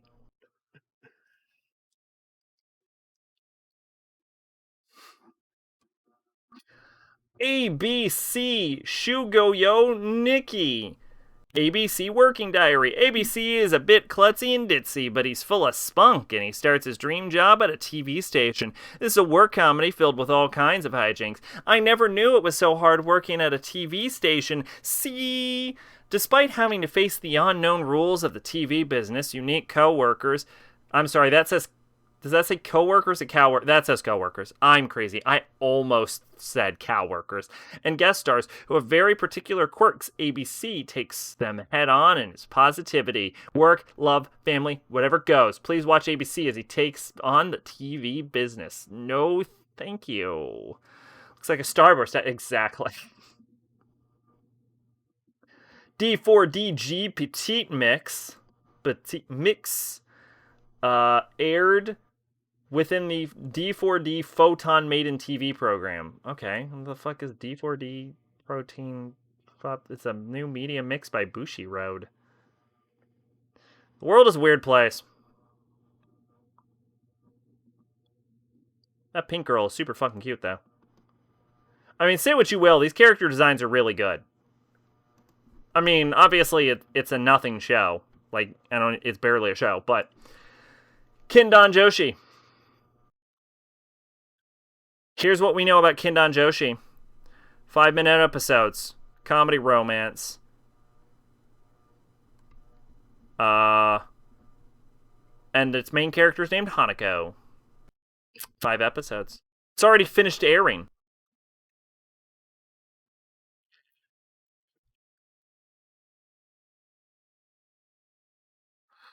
The things we know about this anime are genuinely weird. Like, we know the main character's name is Hanako. We know that it's already finished airing. We know that the episodes were 5 minutes and it was a comedy romance. We know it was rated PG-13. We know the ending theme is Human Girl. And we know the producers were Bandai, Chukoyo TV Broadcasting, and Firebug. But what we do not know is what fucking studio made it, what it was about, or who worked on it, or what the opening was. Oh, okay, hang on. Let's dig in. Info. It is currently aired on Chukio TV since December 28th, 29 after midnight at 1:05 a.m. for 5 minutes. Tweets from the studio. Let's see. And Yue Makino mentioned that she voices Hanako. Other casts are for different episodes. 5 episodes. The ED is Human Girl by Yumeri. Shout out to Subasa Lover. for being on top of this shit and actually knowing what the fuck the show was. Thank you. Thank you. Okay. Um, let's see. Okashi na Saboku no Sona to Manu. The story centers on the everyday life of cats, Sanu and Manu, who live in a desert made of sugar instead of sand. That's not a desert. Well, I guess that's still a desert. That is hell. You live in hell. These are two cats that live in death. All right, continuing TV shows. We can skip them because either we didn't care or we already knew about it. Tenku Shinpan, High Rise Invasion. This I know about. This one I knew about. Let's see. Upon witnessing a man's head cracked open with an axe, 16-year-old Yuri Hanjo trembles in fear and confusion as she flees from the masked assailant, only to find out she's trapped in an abandoned building where every door is mysteriously locked. She's in shit's locked the real life. Desperately searching for a way out, Yuri runs to the rooftop, but in a world with no signs of life, stands before her surrounded by high-rise buildings. Though filled with despair, once she learns that her brother is also in this strange place, Yuri is determined to find him escape. However, she soon finds out that there are mass murderers in the area, anxious to terrorize their newfound victims and satiate their sickest desires, leaving Yuri to question if they will be able to make it out alive. So, okay, so here's what I know about Tenku Shinpan. Did I actually add this to my manga list? No. Here's what I know about Tenku Shinpan. I hear that it was supposed to be good, and it looked promising, and then it shits itself. This is what I've heard about it. I also think I've heard that the anime wasn't particularly great, so she's in Silent Hill. She's in Silent Hill if it fucked DeadTube, basically, from what I understand. But a little bit of spoiler. I hear that in the manga, the main character actually starts to become as bad as the killers, if not worse. I don't know if that's true. I think I've heard that though. And that actually sounds interesting to me. I think I decided to... No, I think I saw a trailer about this, and I looked into it, and then I heard all of this stuff. I didn't plan to watch it when I first heard about it, but I feel seduced. I feel like it's waving its sexy bridge tits in my face, and I'm like, ooh, you're doing something for me. Ooh, anime. I'd like some nice tea made with your stockings, if you don't mind. Give me some pantyhose tea. High-rise invasion. That went places.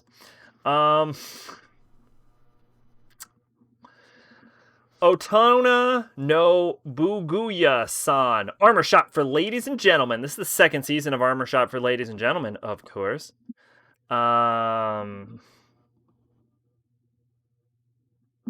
Which is an anime that came out in 2018. Let's see. Coutts was looking for a job, and suddenly he gets hired by an armor shop. But it's not your run-of-the-mill armor shop. It's an adult armor shop. What the fuck does that mean? An ecchi comedy showing the shopkeeper's side of selling sexy battle armor. Okay, it's only 4 minutes, actually. It's actually only 4 minutes, so that could be totally watchable. Alright, I'm interested. Color me interested. And here we go. Hope you're ready for this shit. This is Tianguan Sifu Special. This is a special episode of Tianguan Sifu, which, as we all know, is something I would have already read because it came out in 2020, so we can skip the description of the thing we're not going to watch, or I'm not going to watch. This is a Fire Force mini-anime. This is NN no Shaobutai mini-anime. This is a mini-anime featuring chibi characters from NN no Shaobutai, streamed on the official Twitter account. Fun fact about Fire Force, it is the first and only series where I have docked it a point while reviewing it because I got so pissed off at the series while reviewing it that it literally lost a point mid-review. I have never had a fucking thing lose a point in the middle of a review before Fire Force. It is genuinely a terrible show, and I will not be watching a mini-anime based off of this fucking garbage. Wu Luki Zihi Zhuanwu Gaopine, or Scissor 7. Is that really how you say Scissor 7 in Chinese? In order to protect the residents of Xiaoji Island and peaceful life here, Wu Liquai and his partners Daobao Zifui embark on a journey to the Xuanwu Kingdom to find the truth about his identity and find a way to save the island. Waiting for them is more unknowns and adventures. Cool. That's a weird main character. I see Fire Force at Walmart all the time, never bother picking it up because it looks bad. It is bad. It is bad. It is not good. I have never docked an anime a point in the middle of a review before. But I got so mad. Yujo Shaicho. Cute executive officer. The president. You'd think Fire Force would be good because it's made by the same dude that did Soul Eater, but Jesus Christ, no. The president of the Mujina company, Najimu Mujina, isn't originally an adult, nor does she possess a genius intellect. She's a very ordinary 5-year-old girl, followed by her indulgent and talented secretary, an office clerk of unknown nationality, and an employee who plays the straight man. The president charges into the everyday world. This sounds cute, but it also sounds like I would never be able to find a place to watch this.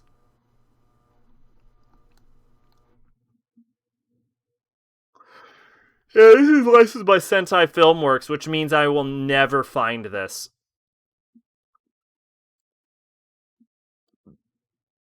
Maybe it's on Verve or something. I'll put it on the watch list. It does sound interesting. We'll see if I can find it, but I don't have high hopes for that, so I'm not guaranteeing a watch from that.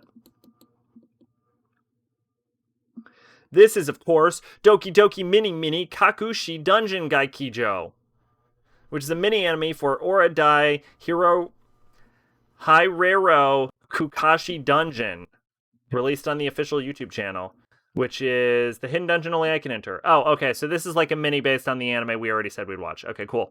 Fun. Okay, this is 2.43 mini anime inside story. This is a mini anime where Kuroba introduces Monoshiro Town to Hajime, who is returned to Fukui for the first time while released on official Twitter. So this is a Twitter anime video about that fucking volleyball garbage that looks terrible. This is a 2.43 mini anime Fukui Ben Koza, which is an anime about the Fukui dialect released on the official Twitter, which is also about that fucking shitty volleyball thing. This is Fan Ren Zuizhuan Chuan Special, which is a prequel to Fan Ren Zizhuan Chuan Zihi Fen Ren Feng Qi Chan Nan, which came out in 2020, which means I've already read it and don't have to read it again. See ya, fugger. This is Chang Jian Feng Yun, and there's no information about it. So, interesting image. It looks like an ad for Secret World. Maybe it is. Maybe it's Chinese Secret World. Whoops. Okay, this is Mashiro no Oto Mini. This is a mini anime released to the Twitter account for Mashiro no Oto, which is a spring 2021 anime, which means I will read this next time we sack Mal. Get fucked, everyone who wanted me to read this right now. That said, I like this lady's design. Setsu and Wakana's mother. Well, that is a MILF if I've ever seen one. Alright. Juding is adapted from Zin Yu Zhao's manhwa of the same title. Cool. This is based on a thing I've never heard of. Sick. Sick. We've hit the O&A section. Now this is a fun title. This is Alice in Deadly School.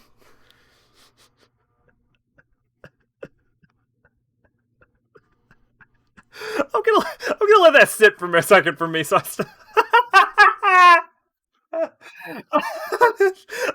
I thought when I read it in my head, I'm like, that's a stupid name. When I said it out loud, when I said it out loud, I wasn't fucking ready. I wasn't ready to say it out loud.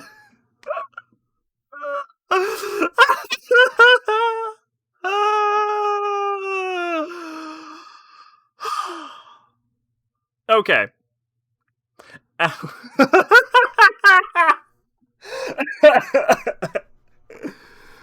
Al. Hang on, hang on, hang on, hang on, hang on. I can do it. I can do it. I can do it. I got it. I got it. I got it. I got this.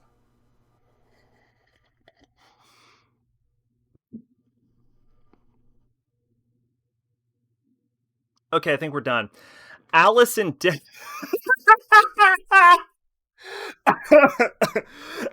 I get through it. Alice in Deadly School. The story begins with the peaceful daily lives of schoolgirls, which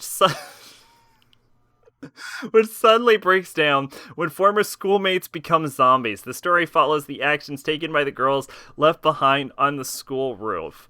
A short special edit of the OVA titled Alice in Deadly School. Tokumatsu Ban Ima Stage no Maku ga Agaru, Alice in Deadly School special edit, The Stage Begins, was broadcast January 4th, 2021 as part of the New Year special. This is apparently an adaptation of something called Alice in Deadly School and is tangentially related to something called Geki Idol. Wait a minute!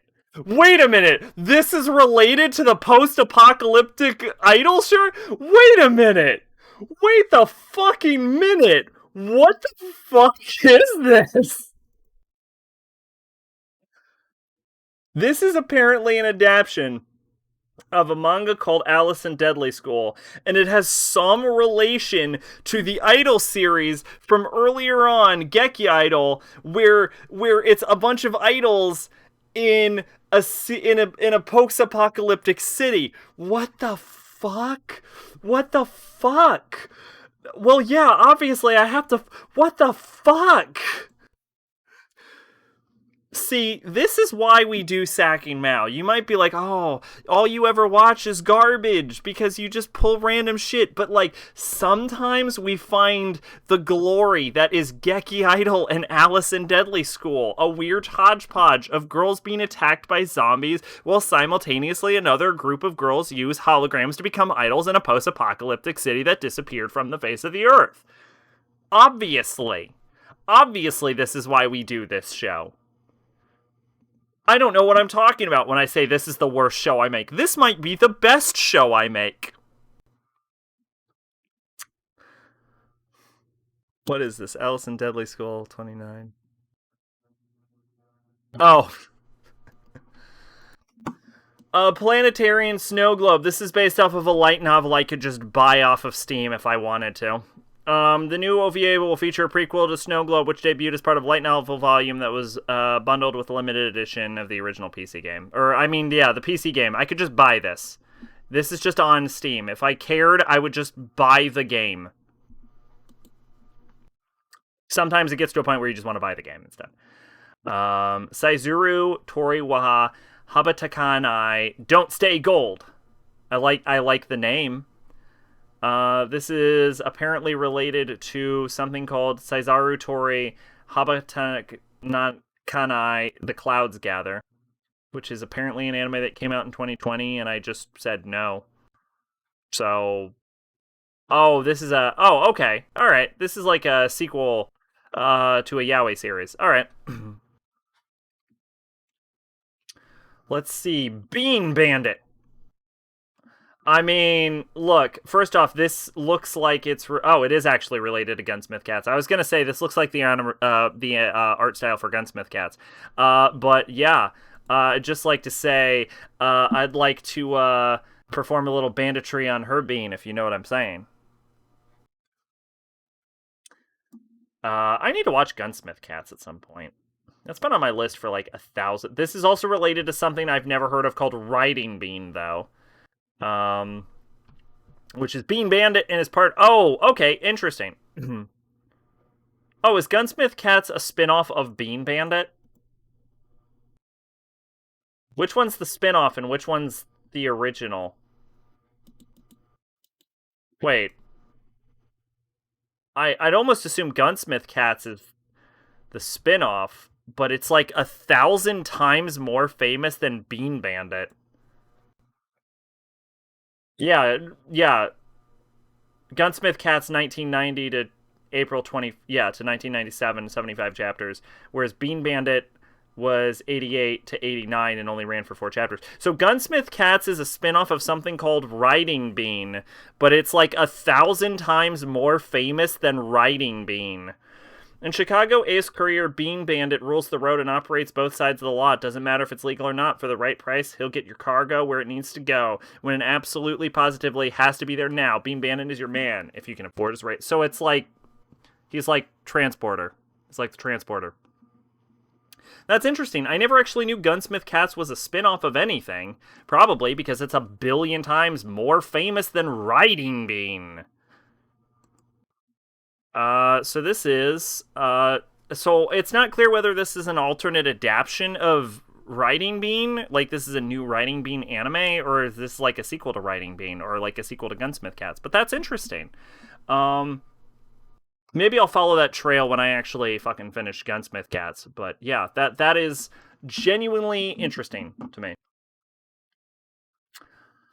Princess Principal Crown Handler.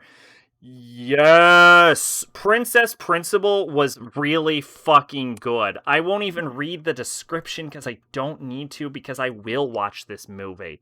I will. Fuck yeah, more Princess Principal. And if you have not, first off, Princess Principal is great, but if you have not seen the fucking opening to Princess Principal, fucking go goddamn watch it. Are you kidding me? What was it called? The Other Side of the Wall? Fuck, Princess Principal had a good opening. Oh, Princess Principal. God, yeah, I'm in. I'm fucking in. Let's do it. Let's do it. But let's maybe go find out what the actual movie's about. Oh yeah, Princess Principal also ends on a cliffhanger, so I'm glad to see they're making more of it.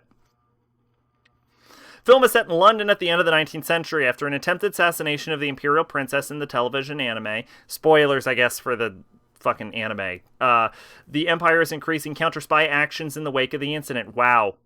Yeah. Probably should, and finds Control, the Commonwealth group in charge of covert operations against the Empire. At unease and suspecting its spy within the royal family as a double agent, Control assigns their spy ring, Dove, with a new mission to extract secondhand bookstore owner and deliver him to the Commonwealth hands. Angie, Dorothy, and Chise successfully spring the bookstore owner from an imperial prison. Control also assigns Dove to make contact with Bishop, their spy within the royal family, to ascertain their loyalties. So this is actually really interesting. They've also already come up with a second movie, which is a sequel to that, called Crown Handler, and a third movie. Wow, they're making 3 Princess Principal movies. Fuck yes. On board.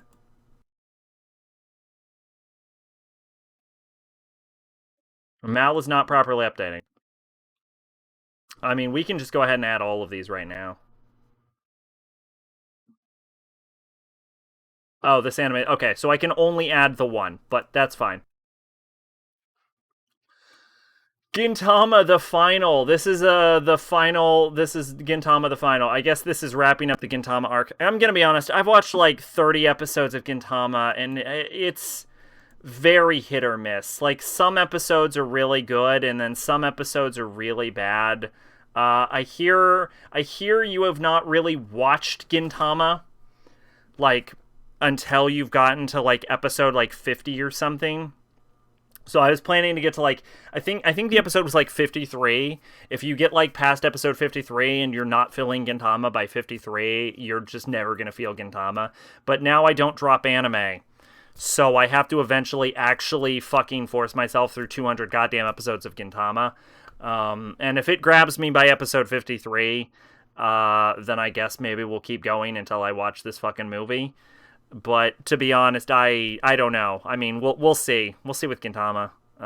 But it'll be a ways off. I don't know. I don't feel particularly grabbed by it. Let's see. Sekai Yuken Domo. That shocks me that they're still making this. They made a movie?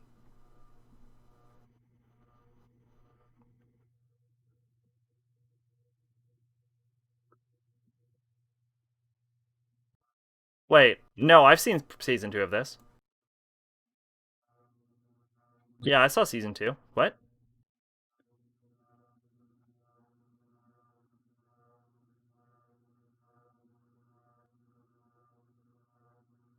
Yeah, I saw season 2 of Sedakai Yukidomo.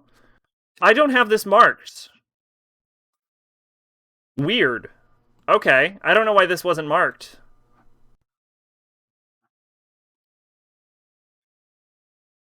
Probably seen this OVA also.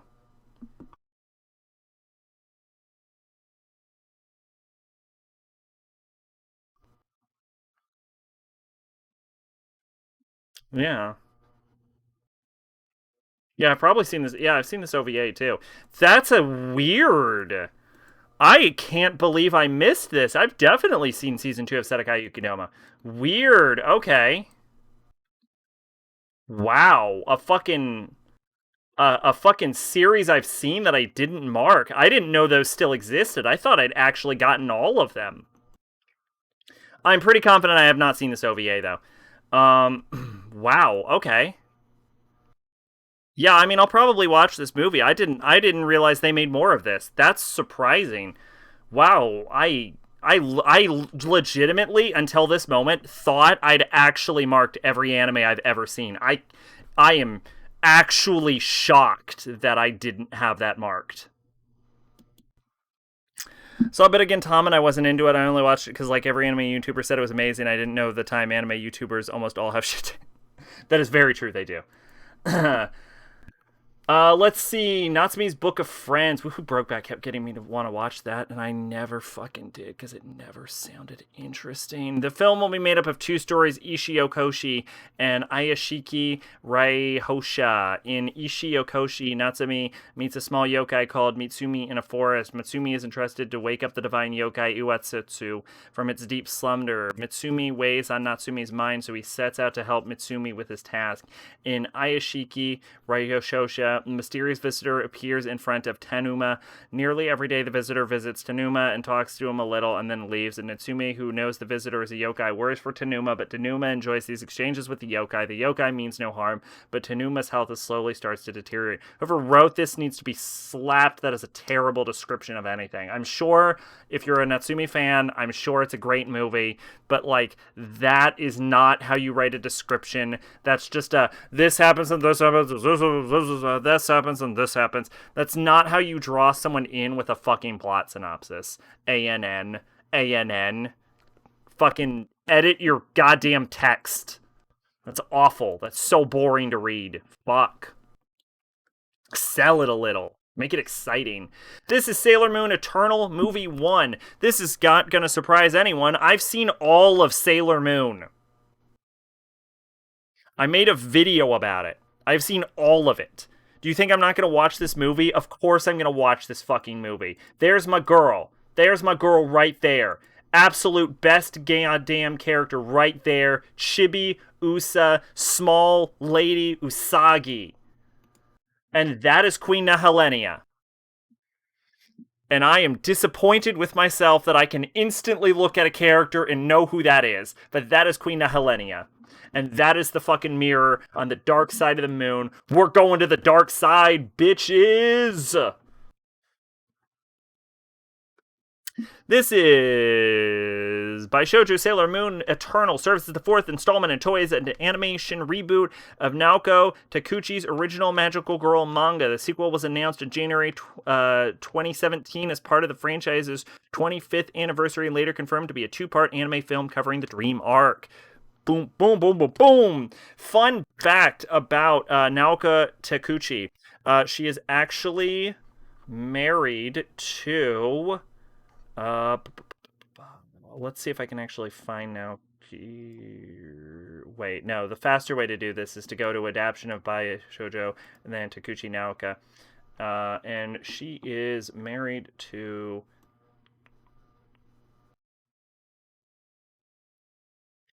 Tagashi Yashihiro, who created Hunter x Hunter and Yu Yu Hakusho. So that's what she looks like. Interesting. I still have to watch all of Sailor Moon. I did it, and it was worth it. And Best Girl Chibiusa is in this. So yeah, I'll see the adaptation of the Dream Arc. I actually, what I have to say is that the Dream Arc is terrible.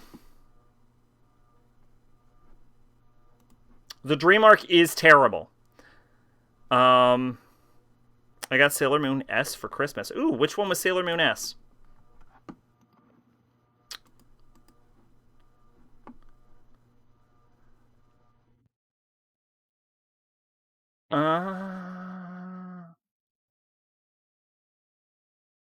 Oh, Sailor Moon S is the best season. Yeah, because this is the season I gave an 8 out of 10. Yeah, this is the best season. Yeah. Yeah, you gotta watch that. You do gotta watch that. That is the best season of Sailor Moon. But yeah, I am excited for the Dream Arc adaptation.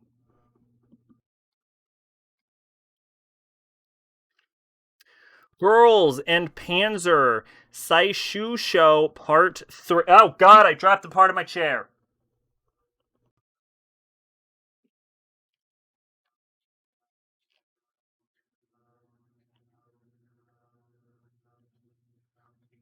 It's gone. It's gone forever. For my chair will forever be incomplete now. Let's see. Girls in Panzer Saisho Part 3. This is the third part of Girls in Panzer, which is I guess I do have to actually read this because Girls in Panzer came out forever ago. Well, right now I'm rewatching Parasite, which you need to watch. It doesn't sound or look interesting. It has always looked terrible to me. Rumor has it that Momo Kiwashima, former student council member at Awari Girls Academy, has banned her repeat a year. Having failed her university entrance exam, she's far from spending another year at Awari, but her plight is unavoidable nevertheless. The only way for her to gain admission into a university is to be granted athletic scholarship. With the Winter Continuous Track Cup rapidly approaching, Momo becomes the commander of Awari's Tankery team, so as to demonstrate her support skills and wipe away the stain on her honor. Their first opponent, French-themed BC Freedom High School, is split into two factions that are constantly at odds with each other. Despite the seemingly fortuitous match against a disorganized rival, Ori might soon find itself taking one step too far. So here's what Girls in Panzer is, because that didn't fucking describe it. The basic idea is this is an alternate universe where there is a sport revolving around girls piloting tanks. I don't know the details, but it is about girls piloting tanks, which is why it's called Girls in Panzer. And if that doesn't sound interesting to you, it is because it didn't sound interesting to me. But I have seen one very good clip from one of the, I think probably the first season, where the Russian girls were singing Katyusha, and it was pretty cool. But what a weird gas concept. This is Baishoujo Senshi Sailor Moon Eternal Movie 2. This is another Sailor Moon. Oh, and she's in Super Sailor Moon form. Oh, they're actually all in their super forms.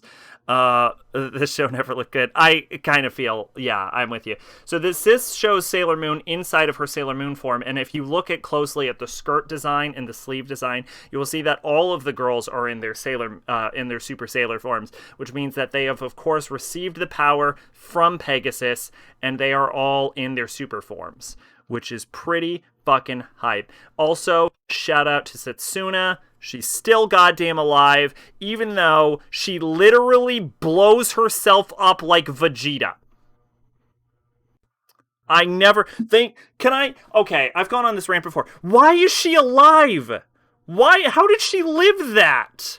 They don't explain it. It would be like if that fucking scene in fucking Dragon Ball happens and Vegeta explodes violently because they basically did that. But then, like, next episode, Vegeta's like, hey, everyone, what's going on? And everyone's like, wait a minute, you fucking killed yourself. And he's like, no, it didn't. Don't ask questions. Let's go.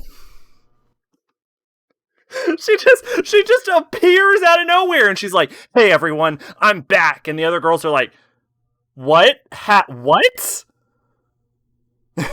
Why is anyone in Dragon Ball alive? A fun fact about Dragon Ball: everyone on Earth has canonically died except for Mr. Satan, because Majin Buu blew up the planet, and almost the entire cast died when Majin Blue blew up the planet. And the only person that wasn't on the planet at the time was Mr. Satan, and any character that also was saved from the exploding planet at the time had also already died at another point in time. So only Mr. Satan is like the only member of the cast who has not died in Dragon Ball, because they use the Dragon Balls to wish everyone back to life. But like specifically, why the fuck is Pluto alive? She literally kills herself. There's this sad scene, everyone's mournful, and then she shows up like a season later and she's like, "What's up, fuckers? It's me, Pluto." And they never explain it. She just shows up. Like, the only explanation I can think of is that she didn't really die in the manga, and they just didn't have a way to write themselves out of the fucking hole they dug. Like at the end of Sailor Moon Season 1, where Sailor Moon and, like, the entire cast of Sailor Scouts fucking die in the end of Sailor Moon Season 1, and... and then the next season it's like, but everyone got back to normal, it's all okay. Fucking characters die so much in fucking Sailor Moon, it is goddamn lunacy. Like, everyone in the cast has died at least once. Some people have died multiple times. I don't know why Pluto's alive. That's the moral of the story. But what I will say is that she isn't at the end of the show. She gets killed again. Because the entire cast gets killed. Because at the end of Sailor Moon, Super S, fucking Sailor Galaxia kills everyone on the planet. And then Sailor Moon is given a sword to kill Sailor Galaxia. And she's like, "I'm not gonna stab you, Sailor Galaxia. That's not right." And I'm like, bitch, you have killed like 18 people throughout the course of this show. Just fucking stab a bitch. What is wrong with you? All of your friends are dead. Literally super fucking dead. Everyone on Earth is dead. Just kill her. And Sailor Moon's like, "I can't." And she throws away the sword. And I'm like, and like Sailor Moon from like the future is like, "What the fuck is wrong with past me? God damn it." I don't remember if past her says that. No, her mom says that. Someone says that. It's either her mom or like past her or Sailor Galaxia from that. Someone calls her out on this shit and is really confused by her dumb fucking actions. Anyway, yeah, so the end of Sailor Moon, everyone dies. Including Pluto, again. Everyone in Sailor Moon has canonically died twice. I don't know what that came from. I don't know where that rant came from. That's Sailor Moon rant. Aria Crepuscolo. The season is fall, and the city is Neo Venezia, is covered in fallen leaves. Something is bothering Anya, who works at Orange Planet. Her senior colleagues, Alice and Athena, haven't seen each other due to their busy schedules, which is making Athena feel sad. But for some reason, Alice seems to be avoiding her altogether. With her friends Ai and Azusa's help, Anya tries to find a definitive way for Alice and Athena to get together. But during this time, Anya learns the situation that only she can see because of where she stands. Oh, okay, this is based on Aria. Oh, because it's... okay. I'm illiterate, apparently, tonight. Tonight I've decided to be illiterate. So this is based on a very famous Yashike series called Aria, where everyone gets around by gondolas. I've never actually watched it. I hear it's very good. Maybe I'll watch it someday. I don't know. But the movie itself isn't really on my radar right now. Tokyo's seventh sister, Bokuro wa Azori Ninaru. We're actually almost done with this stream. Let's see. In the year 2032. Oh, that's very bold to choose a year that'll totally happen in my lifetime. In the year 2032, the legendary idol unit's seventh sister suddenly retired from the industry and disappeared. That was the end of the idol industry. That was they fucking legendary idols just disappear and the industry collapses under its own weight without being the whole country goes into economic crisis without the merchandise sales from Seventh Sisters. Until 2 years later, when a young glory-seeking employee is appointed to be the leader of Tokyo's next generation idol student, 77737, commonly referred to as Nana Star. Here is my question to you. If the entire industry has collapsed due to the weight of Seven Sisters leaving, why is there still an idol studio operating? I still haven't watched the shows picked from last season. I haven't finished watching the shows I picked for 2019. However, the city continues to believe that idols are a thing of the past, and Not a Star is no exception. Their slump continues, but one day a mysterious and beautiful female manager approaches you. Approaches me? Okay. Sup, baby? What's going on? If idols of the past are gone, we'll just have to make new idols. True sisters linked by powerful bonds. You know what?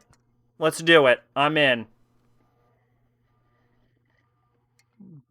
And it's not because you were specifically mentioned to be beautiful.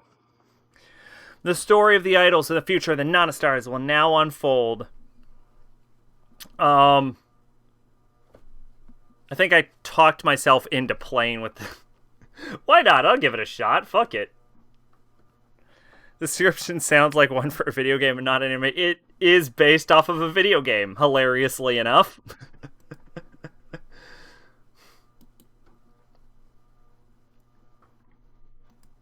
Shin Tennis no Oji-sama Hyotai versus Reiki, Game of the Future. This is the new Prince of Tennis.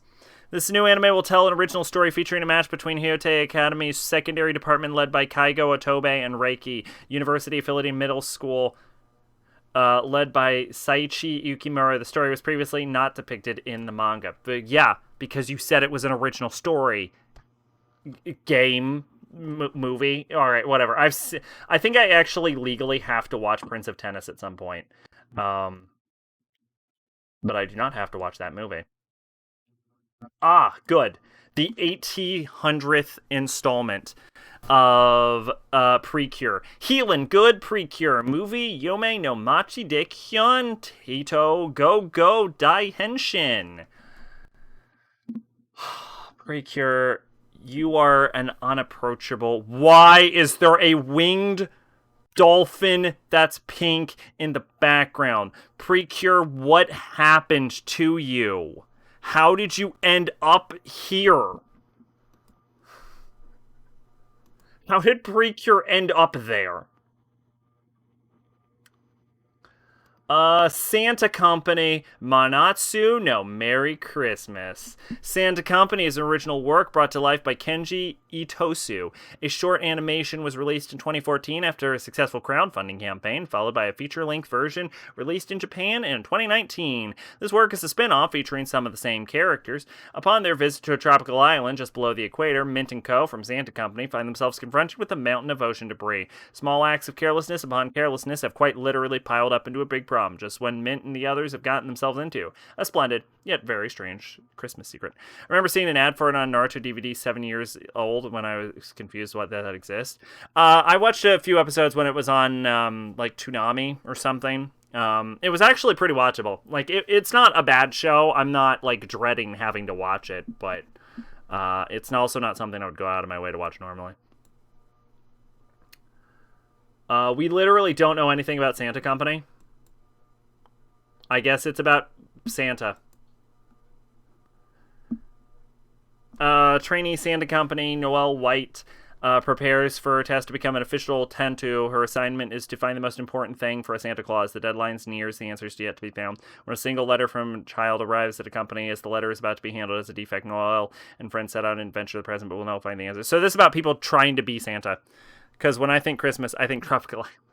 Well, I think that's the point. I think the point is that you don't think tropical islands, so now they're Santa at a tropical island. That's interesting.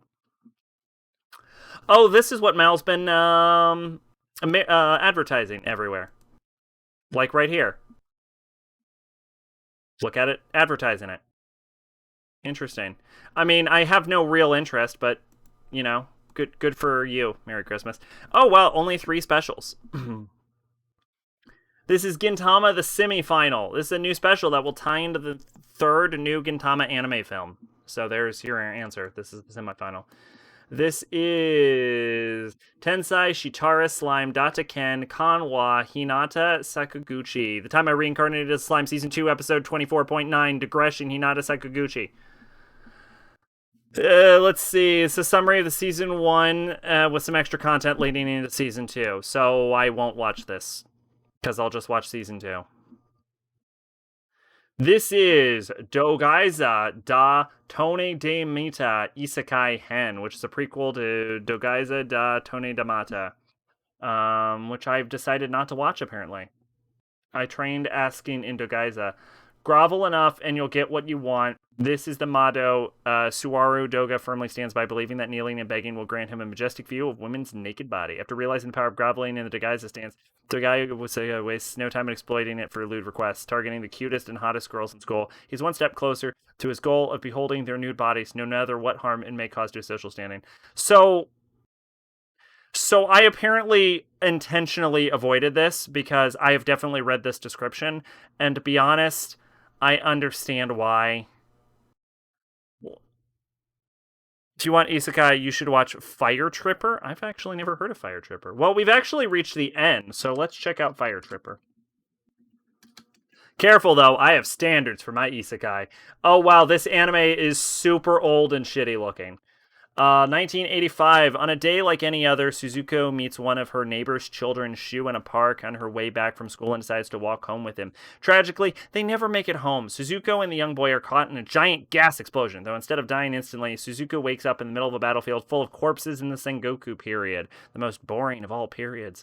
A group of marauding bandits attack Suzuku, but Shukumaru, a boy who had come to loot the corpses to feed a starving village, saves her.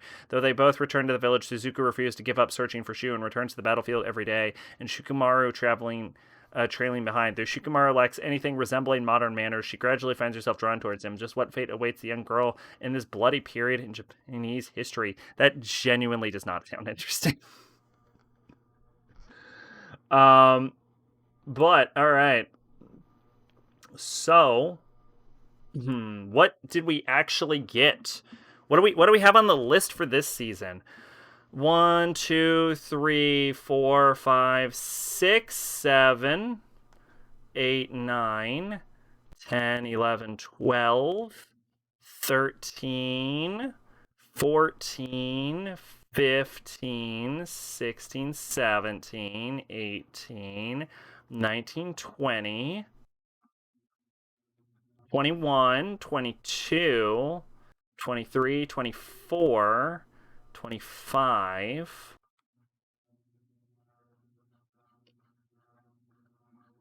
Skip all that.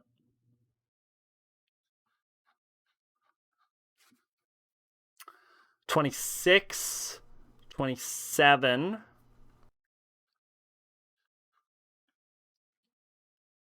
And then these are movies, so these don't count. So 27 added to the actual watch list, and then 28, 29, 30, 31 added in total. All right. So actually not the 50 that we used to add. So I'm glad I've drawn a line with some standards. It was a Rumiko Takahashi collection I was reading, so I watched it. All right. That's fair enough. Rumiko Takahashi is good. That definitely sounds like a prelude. Like it sounds like I would almost say sounds like a prototype to Inuyasha. I would almost adaptation Rumik World. 78 to 83. So yeah, this is probably acted as a sort of prototype to Inuyasha.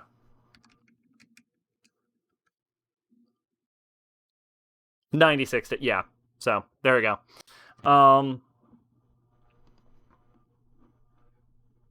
So yeah, there we did it. We did it. 43. That seems wrong. Interesting. Mal hasn't updated this to 44, even though it should be updated to like 46 because we added Sedakai Yukidomo. So I find it interesting that Mal hasn't updated this yet. That these numbers are all wrong. Interesting. Well, anyway, there we go. We did it. We made it. How long did we go? Probably not that long, right? It's usually a pretty short show. 2 hours. Fuck me, never mind. Well, time flies when you're having fun, I guess. All right. Well, we got some good add-ons to that. I think we had some fun times. So yeah, Obviously, no stream tomorrow or the next day, probably. But yeah, we're definitely. Man, I really blew my voice out on that like 12-hour stream. Urusei Yatsura prototype was in that collection too. Oh, I didn't know there was an Urusei Yatsura prototype. That's interesting. Well, what was that called? Um, but yeah, I really blew my voice out during that 12-hour stream. But I want to get back to Kingdom Hearts, and I wanna press through that. So that'll be fun as well. Um, but yes, I do want to know the name of that. Those annoying aliens. Okay, let's read that real quick.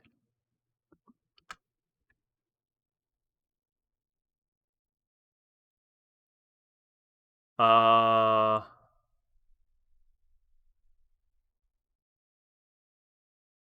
no, that's just Urusei Yatsura. Unless there was an even earlier unless it was also called Urusei Yatsura. No, these are all adaptions. Yeah, you mean? Yeah, no. This only. I mean, unless it's not here, it only lists Urusei Yatsura, which is apparently just the English name. Like those annoying aliens, those obnoxious aliens, is just the name for Urusei Yatsura. So I'm not sure what it is, but okay. That's what the prototype was called. Interesting. Maybe it was like a one shot of it or something. Um, yeah, weird. Like Mal does not have anything, but interesting. Well, anyway, yeah. With that, I think we're good to call it though. Hopefully we all had fun.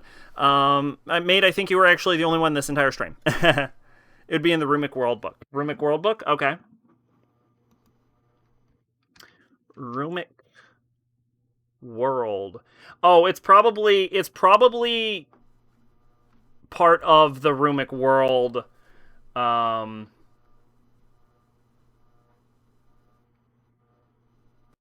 Probably part of the Rumic, like it's probably included in the Rumic World manga listing as part of the Rumic World collection. So that's probably why there's not a specific listing for it. Um, which is, let's see what we've got. When My Eyes Got Wings. Oh God, I would hate my eyes having wings. Laughing Target, Sleep and Forget. I wanted to read Laughing Target. It was a part of a large collection, so I read the whole thing. War Council, Those Selfish Aliens. Okay. Kate na Yatsura. Okay, yeah, so it is included in the Rumic World manga. Maurice and Chojo, The Golden Gods of Poverty, That Darn Cat, Betsatsu, Big Goro, A Cry for Help, The Face Pack, A Wedded Bliss, The Entrepreneurial Spirit, and Wasted Minds. Let's see. Looks like Kate na Yatsura ran in Shonen Sunday 1978, number 28. Pff, number 28. God damn. Rumic World 2 is the same book as Fire Tripper and Laughing Target. Um, it says here that Fire Tripper and Laughing Target were actually in Volume 1. I did read the American version though. Yeah, it says Volume 1 was the one with Fire Tripper and Laughing Target. But that Kate na Yatsura was in Volume 2, which and there's also Volume 3. Oh yeah, which is weird. Maybe it was published out of order in the US or something. I'm not sure. I've never heard about this before though. Oh, anyway, that was interesting. Yeah. So in like a week or something, this will be on the anime channel. But yeah, thanks for stopping by, everyone. Hope to see uh everyone during Kingdom Hearts coming soon. It was published in the 90s, flipped. Yeah. So that there's probably a lot of fuck ups that happen with those releases then. I actually have like 2 volumes of Inuyasha that are flipped that were bought for me. Um, You can also buy Fire Tripper and Laughing Target as like a comic book. Interesting. Interesting. Um, I don't know anything about Laughing Target, but I'm sure I won't be watching or reading any of this, to be honest. Uh, like Urusei no Yatsura, I might watch at some point, but I don't feel the need to consume everything Rumiko Takahashi has ever made ever. Oh yeah. Also, when's the Inuyasha sequel coming out anyway? When is that? When is that coming out?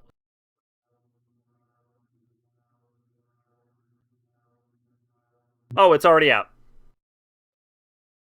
It's already out. Okay. fair fair enough. All right. All right. I think that's good though. I think that's good. All right.